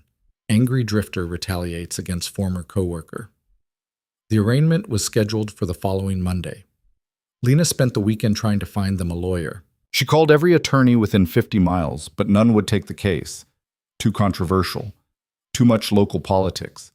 Too likely to damage their own businesses by association. Finally, a lawyer from 2 towns over, a woman named Sarah Chen, agreed to meet with them. I'll be honest, Chen said when they sat down in her office. This is a tough case, not because the evidence is strong, but because the deck is stacked. In a small town, public opinion matters as much as facts, and from what I understand, public opinion is divided. Can we win? Caleb asked. Maybe. If we can prove you were somewhere else at the time of the vandalism. If we can show the evidence is circumstantial. If we can find the actual perpetrator. She paused. But all of that takes time and resources. How much? Chen named a figure that made Lena's stomach drop. It was more than the inn made in 6 months.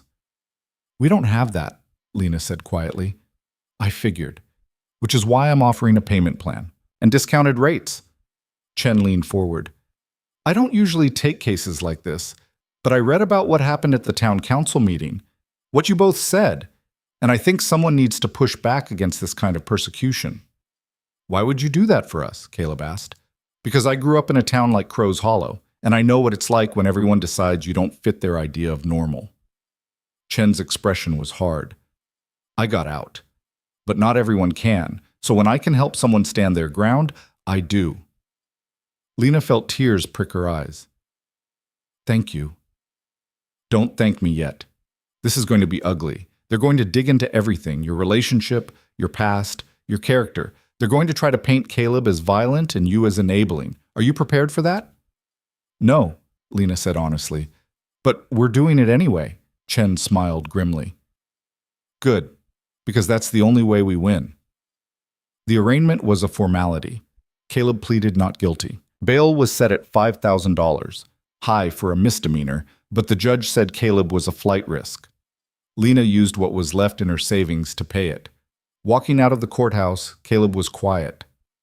What are you thinking? Lena asked. That I'm costing you everything. You're not. Your savings, your business, your peace of mind. He stopped walking. Maybe you should reconsider this. Reconsider what? Us. This whole thing. You could cut your losses, tell the town I manipulated you or something. Get them off your back. Lena stared at him. Are you serious right now? I'm trying to give you an out. I don't want an out. I want you. Even if it means losing everything else? Everything else doesn't mean anything without you. Caleb's eyes were wet. You're an idiot. So are you. She took his hand. We're idiots together. That's kind of our thing. He pulled her close, and they stood there on the courthouse steps while people walked past and stared and judged. Let them stare, let them judge. This was real. This was worth fighting for. And they weren't giving up. The weeks leading to trial were brutal. Chen filed motions, gathered evidence, interviewed witnesses. She was thorough and fierce, but even she admitted the case was an uphill battle. Meanwhile, the town's division deepened. Some people rallied behind Lena and Caleb. They showed up at the inn to offer support, brought food, shared stories about their own experiences with judgment and exclusion.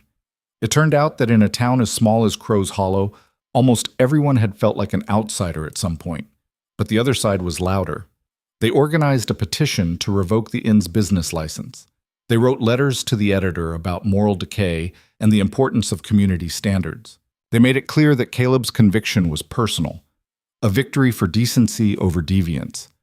Tom Hickson became their reluctant hero, the victim standing up to intimidation. The irony wasn't lost on anyone who knew the truth.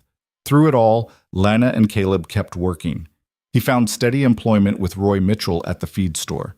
It didn't pay much, but it was honest work, and Roy didn't care about gossip. And in the evenings, they still did lessons. Caleb was reading full novels now. His handwriting was improving. He'd started keeping a journal, writing down his thoughts about the case, about the town, about everything they were going through. "You should read this," he said one night, sliding the notebook across the table. Lena opened it. His entry from that day was short but clear. "People think love is easy. They think it's flowers and romance and happy endings. But real love is hard. It's fighting when you're tired. It's staying when leaving would be easier. It's choosing someone every day, even when the world says you're wrong. That's what Lena taught me. Not just how to read, but how to fight for something worth having." Lena's vision blurred. "Caleb, I want you to know," he said, "no matter what happens with the trial, none of this was a mistake. You weren't a mistake. Neither were you." They reached for each other across the table, hands clasping, holding on like they were the only solid thing in each other's world. Because they were. The trial was set for late May. Chen spent the week before prepping them. She explained what to expect, how to behave on the stand, what the prosecution would try to do. "They're going to attack your character," she warned Caleb. "Your past, your illiteracy, your relationship with Lena. They'll paint you as unstable and vengeful." "I can handle it." "And you," Chen turned to Lena, "they'll try to make you look desperate, like you'd overlook violence and criminality just to keep a man around." "Let them try. I'm serious. This won't be pleasant." "Nothing about this has been pleasant," Lena said, "but we've survived worse." Chen studied them both. "You know what? I believe you have." The trial started on a Tuesday.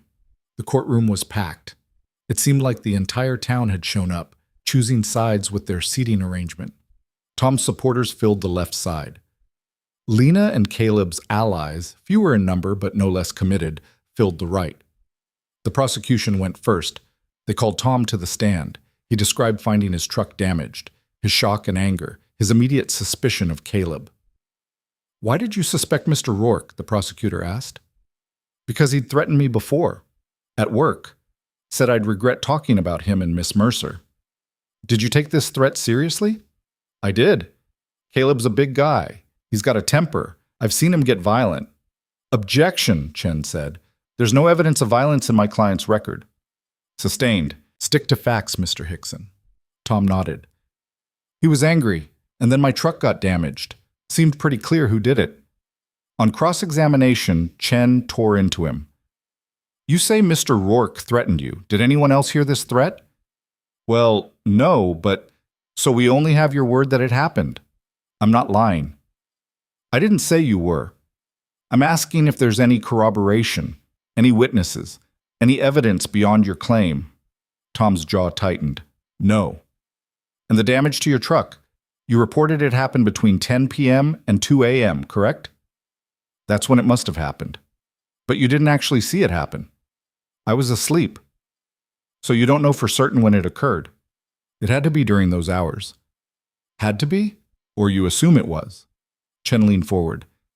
"Isn't it possible it happened earlier or later? That someone damaged your truck at a time when Mr. Rourke has a verified alibi?" I don't know." "Exactly. You don't know. But you were very quick to blame my client anyway." The prosecution tried to recover by calling their witness, a neighbor who claimed to have seen Caleb's truck near Tom's house.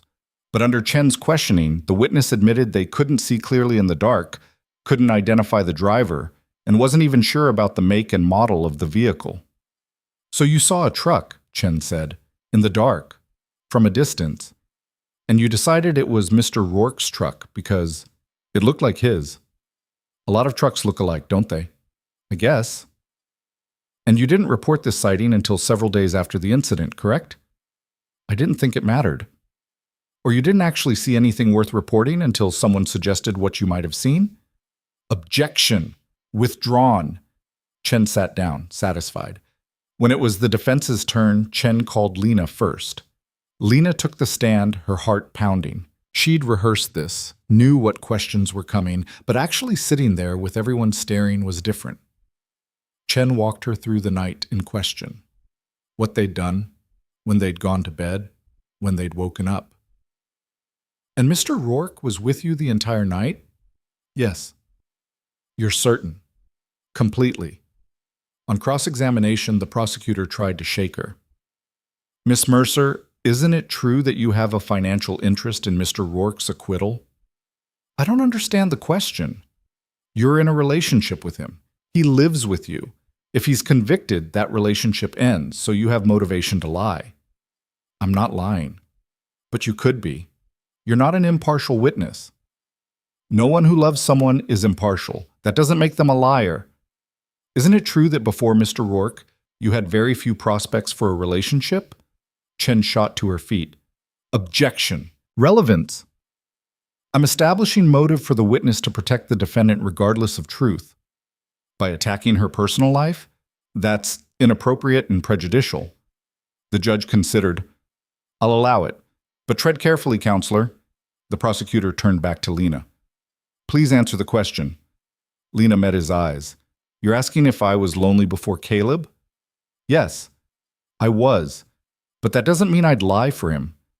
It means I understand what it's like to be judged unfairly, and I wouldn't do that to someone else, even to protect him." "Very convenient." "It's the truth." The prosecutor tried a few more angles, but Lena held firm. When she finally stepped down, Caleb caught her eye and mouthed, "You were amazing."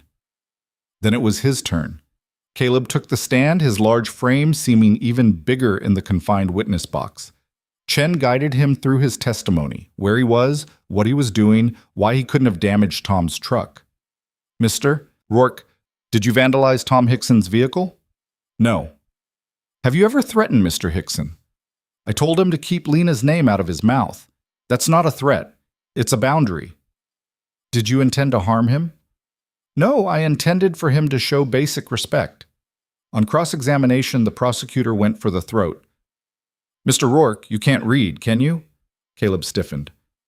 "I can read now." "But you couldn't when you first came to Crow's Hollow?" "No." "And you've had trouble holding jobs in the past?" "I've worked plenty, construction, logging, whatever was available." "But you've also been fired multiple times?" "A few times." "Because of anger issues?" "Because of disagreements with management." "Disagreements that turned physical?" "Once. A foreman put his hands on me first. I defended myself." "So you do have a history of violence." "I have a history of not letting people push me around." The prosecutor smiled. "And when Tom Hickson pushed you, metaphorically speaking, you retaliated by damaging his truck." "No, I didn't." "But you wanted to." "Objection," Chen said. "Withdrawn." The prosecutor switched tactics. "Mr. Rourke, isn't it true that you're financially dependent on Miss Mercer?" "I pay rent when I can. I work. I contribute." "But you lost your job, and you're living at her inn, eating her food, using her resources." "She offered. I didn't take advantage." "Didn't you? A 42-year-old man who can barely read, no stable employment, no prospects, and you just happened to find a lonely woman willing to take you in?" Chen was on her feet. "Your Honor, this is outrageous." "It speaks to character and motive," the prosecutor argued. "It speaks to prejudice," Chen shot back. The judge banged his gavel. "I'll allow the question, but watch yourself, counselor." The prosecutor faced Caleb again. Answer the question, Mr. Rourke. Didn't you take advantage of Miss Mercer's loneliness? Caleb's hands clenched on the witness box rail. Lena could see him struggling, fighting to keep his temper. No, he said finally, his voice rough. I fell in love with her. There's a difference. Is there? To an outside observer, it looks very much like exploitation. Then the outside observer doesn't know what they're talking about. Or perhaps you're just very good at manipulation. I'm not manipulating anyone. Really, because it seems very convenient that a woman with a business and savings just happened to fall for a man with nothing to offer but problems. That broke something in Caleb. You want to know what I offered? He said, his voice rising. I offered her honesty. I offered her someone who saw her for who she actually is instead of what people think she should be. I offered her my time, my effort, my heart. And yeah, maybe that doesn't look like much to you. Maybe that's not worth anything in your world, but it was worth something to her. And that's all that matters. The courtroom was silent. The prosecutor tried to recover. Mr. Rourke, I'm not done. Caleb leaned forward. You stand there and talk about exploitation and advantage like you know anything about us. But you don't. You don't know what it's like to spend your whole life being told you're worthless. You don't know what it's like to finally find someone who makes you feel like you matter. And you definitely don't know what it's like to have that questioned and mocked and torn apart by people who can't stand seeing someone else happy. Your honor. I didn't damage Tom's truck, Caleb said. I didn't threaten him. I just wanted him to leave us alone. And when he wouldn't, when the whole town wouldn't, we stood up for ourselves. That's not a crime. That's called having a backbone. The judge banged his gavel. Mr. Rourke, that's enough. Caleb sat back, breathing hard. The prosecutor looked rattled. No further questions. Chen stood for redirect. Mr. Rourke, do you love Miss Mercer? Yes. Would you do anything to protect her? Yes. Would you commit a crime for her? No, because that wouldn't protect her. That would just give people like him, he gestured at the prosecutor, ammunition to tear us down, and I'm not giving them that satisfaction. Thank you. No further questions. The trial lasted 3 more days. Chen brought in character witnesses, challenged the physical evidence, poked holes in the prosecution's timeline, but in the end, it came down to one question. Who did the jury believe? They deliberated for 6 hours. When they came back, Lena couldn't breathe. She sat next to Caleb, their hands clasped, and waited. The foreman stood. On the charge of criminal mischief, how do you find? Not guilty. On the charge of vandalism? Not guilty. On the charge of harassment? Not guilty. The courtroom erupted, half in celebration, half in outrage. Lena buried her face in Caleb's shoulder and sobbed. They'd won. Against all odds, against all logic, they'd won. Outside the courthouse, Chen congratulated them. I didn't think we'd pull it off, she admitted. The evidence was weak, but small-town bias is strong. You two got lucky. We got you, Lena corrected. Thank you. Thank yourselves. Your testimony made the difference. She shook both their hands. Good luck with everything. As Chen walked away, Lena and Caleb stood on the courthouse steps and looked out at Crow's Hollow, the town that had tried to break them, the town they'd refused to leave. What now? Caleb asked. Lena thought about the inn, about the life they were building, about everything they'd fought for. Now we live, she said, on our terms. And that's exactly what they did. The weeks after the trial felt like learning to breathe again. Lena woke each morning expecting the worst. Another rock through the window, another accusation, another battle. But instead, there was just silence. Not the hostile kind that had preceded the trial, but something more uncertain. The town didn't know what to do with them now that the verdict had come down. Neither did they. It's weird, Caleb said one morning as they sat on the porch drinking coffee. Winning feels almost as hard as fighting. How do you mean? I don't know. Like, we spent so long bracing for impact that now there's nothing to brace against, and I don't know what to do with my hands. Lena understood. They'd built their entire relationship around surviving judgment, surviving gossip, surviving the trial. Now they had to figure out how to actually live. Maybe that's the point, she said. Maybe we just exist for a while. No big plans, no fights, just being. You think you can do that? Just be? I have no idea, but I want to try. The inn slowly came back to life. Not all at once, but in small increments. A reservation here. A couple of regulars returning there. Roy Mitchell sent over some hunters who needed a place to stay during deer season. They didn't say much, but they paid in advance and left good reviews online. Word spread carefully that the inn was still in business. Some people would never come back. Lena accepted that. Janet Colby and Susan Worth crossed the street when they saw her. Tom Hickson moved to a town 40 miles away within a month of the verdict. Couldn't handle the fact that half the people who'd supported him during the trial now acted like he'd made the whole thing up. Maybe he had. Maybe he'd actually damaged his own truck. Lena would never know for sure, and she'd stopped caring. What mattered was that the people who stayed, the ones who chose to keep living in Crow's Hollow alongside them, had made a choice. And some of them had chosen differently than expected. Mrs. Henderson became a regular visitor, stopping by every Tuesday with whatever she'd baked that week. She never said much, but her presence was a statement. The librarian started recommending books to Caleb, building him a reading list that progressed from simple novels to more complex works. The mechanic gave them both fair prices and didn't participate in gossip. Small kindnesses, small acts of solidarity. They added up. Caleb got a job at a construction company 2 towns over. The pay was decent, the work was steady, and nobody there knew or cared about what had happened in Crow's Hollow. He left before dawn and came home after dark, exhausted but satisfied. I like building things, he told Lena one evening. There's something clean about it. You follow the plans, you do the work, and at the end of the day you can see what you accomplished. Unlike the rest of life. Exactly, he smiled. Everything else is complicated, but a wall is just a wall. They fell into new rhythms. Caleb still did his reading practice every evening, though now he read for pleasure as much as for improvement. He had developed a taste for historical fiction and biographies, stories about real people who'd overcome impossible odds. Lena started cooking again, really cooking, not just the efficient meals she'd made to get through the day. She experimented with recipes, invited people over for dinner, turned the inn's dining room into something warm and welcoming instead of just functional. Life became ordinary in the best possible way. But ordinary didn't mean easy. They fought sometimes. Real fights, not the world against us kind, but the regular couple kind. Caleb left his work boots in the middle of the floor, and Lena tripped over them twice before she snapped. Lena reorganized his tools without asking, and he spent 20 minutes looking for a specific wrench before losing his temper. You can't just move my stuff, he said, frustrated. You can't just leave your boots where people walk, she shot back. They stood there in the kitchen, glaring at each other, and then Caleb started laughing. What's funny?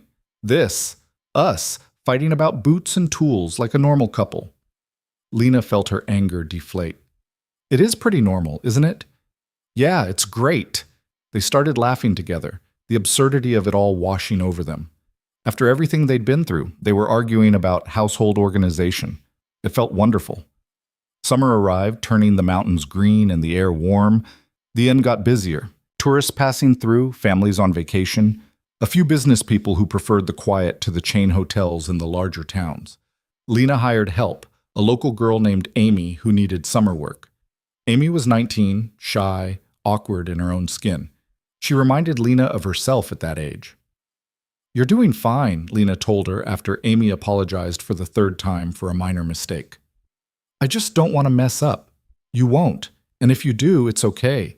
That's how you learn. Amy looked at her curiously. Mrs. Henderson said you're really brave.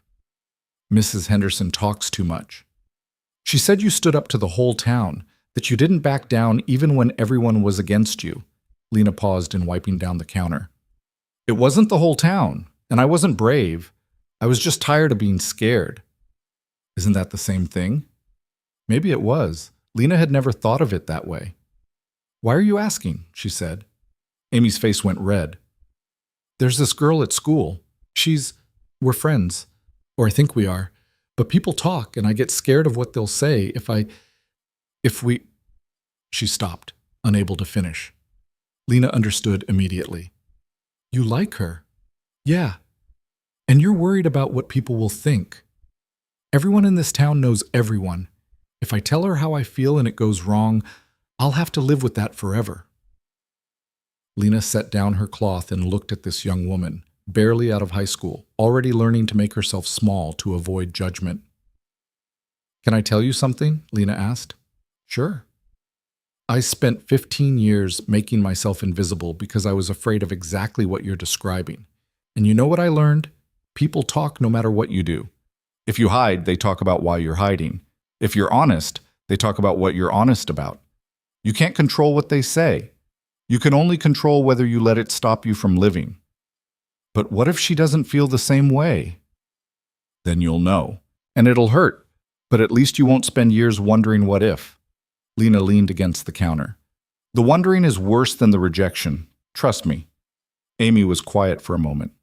Did you wonder? About Caleb? Every day until I finally said something. And he felt the same way? Eventually, it was messy and complicated and nothing like the movies, but it was real. Lena smiled. That's worth more than perfect. Amy nodded slowly. I'll think about it. That's all you can do. A week later, Amy came to work with a different energy. Lighter, more confident. I told her, she said. And? She said she'd been waiting for me to say something for 6 months. Lena laughed. See, sometimes the scary thing is exactly what you need to do. Thank you, Amy said, for the advice. Any time. Watching Amy leave that day, Lena realized something. The fight hadn't just been about her and Caleb surviving. It had been about making space for others to exist too. For girls like Amy, who needed to see that happiness was possible even when the world said otherwise, that mattered more than she'd realized. In August, Caleb came home with a surprise. I've been thinking, he said over dinner. About? About what comes next. Lena set down her fork. What do you mean? I mean, we've been in survival mode for almost a year, and now we're not. And I think it's time we actually plan for something instead of just reacting to everything. Okay, what kind of plan? Caleb reached into his pocket and pulled out a small box. Lena's breath caught.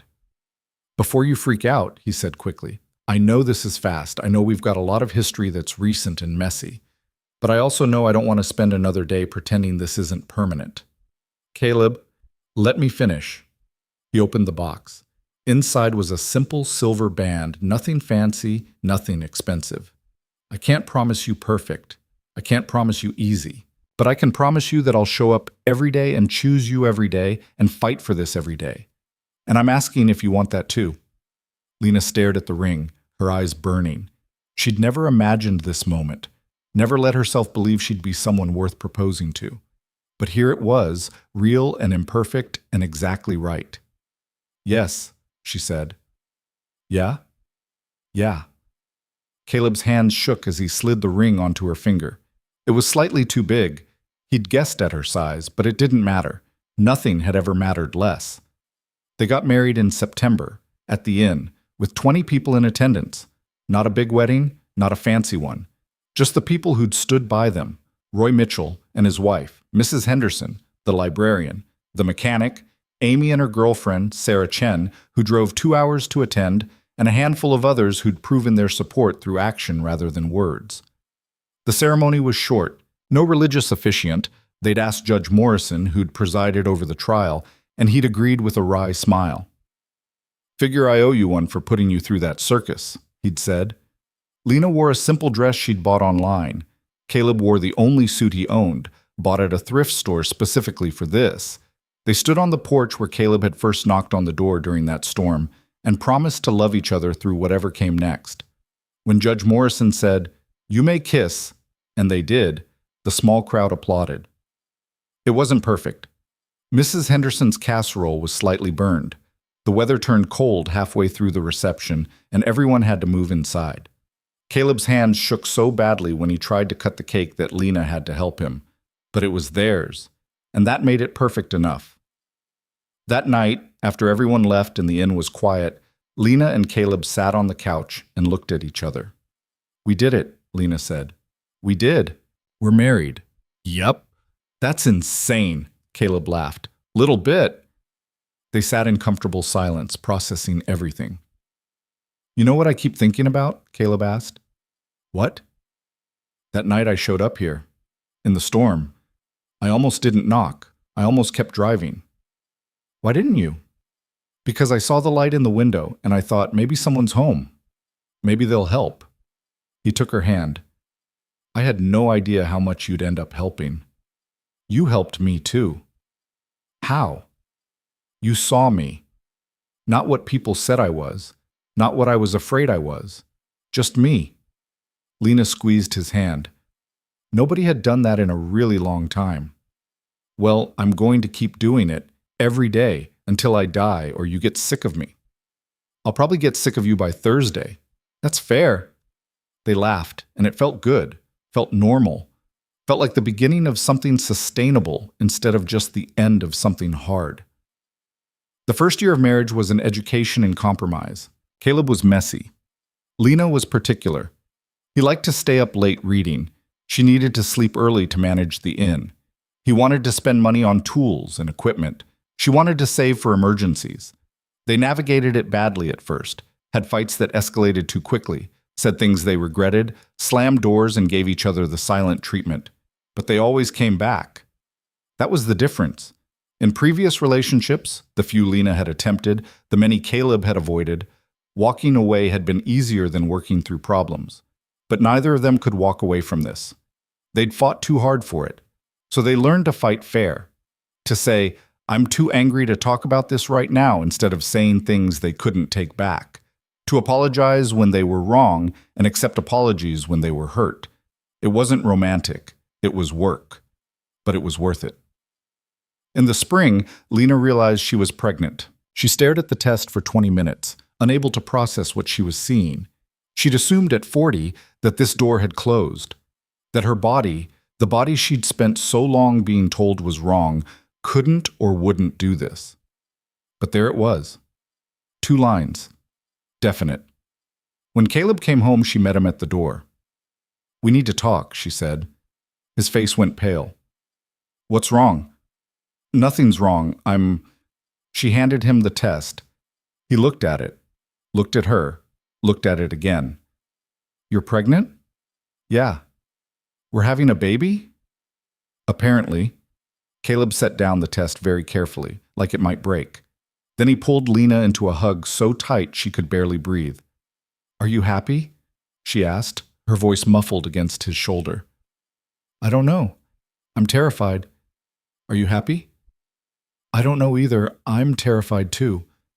They stood there, 2 people who'd never planned for this, trying to figure out what they felt.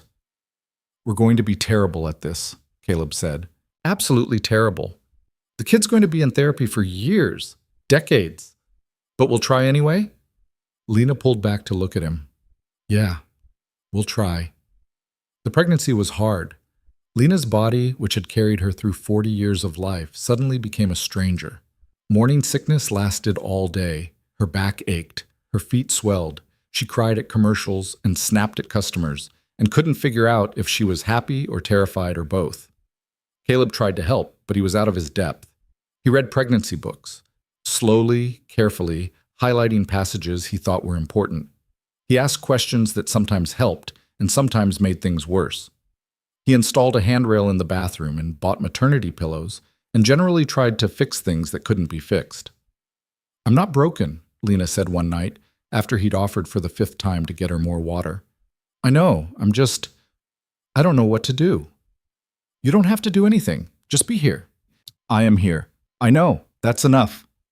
It wasn't always enough for Caleb. He wanted to solve problems, to take action, to make things better. But pregnancy wasn't a problem to solve. It was just a thing happening, and all he could do was witness it. That was hard for both of them. The town's reaction was mixed. Some people were genuinely happy for them. Mrs. Henderson knitted baby blankets. The librarian put together a stack of parenting books. Amy threw them a small baby shower at the inn. But others saw the pregnancy as confirmation of their worst suspicions, that Lena had trapped Caleb, that this was all part of some manipulative plan, that they were bringing a child into an unstable situation. Let them think what they want, Lena said when Caleb mentioned overhearing comments at the hardware store. Doesn't it bother you? Not as much as it used to. I can't control what they think. I can only control what we do. And what are we doing? Our best. That's all anyone can do. Their daughter was born on a December morning, 3 days after the first snow. The labor was long and painful, and nothing like the books had described. Lena spent 18 hours in the hospital, alternating between exhaustion and panic, while Caleb held her hand and looked like he might pass out. When the baby finally arrived, small and red and screaming, they both cried. "She's perfect," Caleb said, his voice breaking. "She's not," Lena corrected, looking at their daughter's scrunched face and flailing limbs. "But she's ours." They named her Hope. Not because they were optimistic people. They weren't. They were realists who'd learned through hard experience that life was complicated and painful and often unfair. But because hope, real hope, not the shallow kind, was what you held on to when everything else fell apart.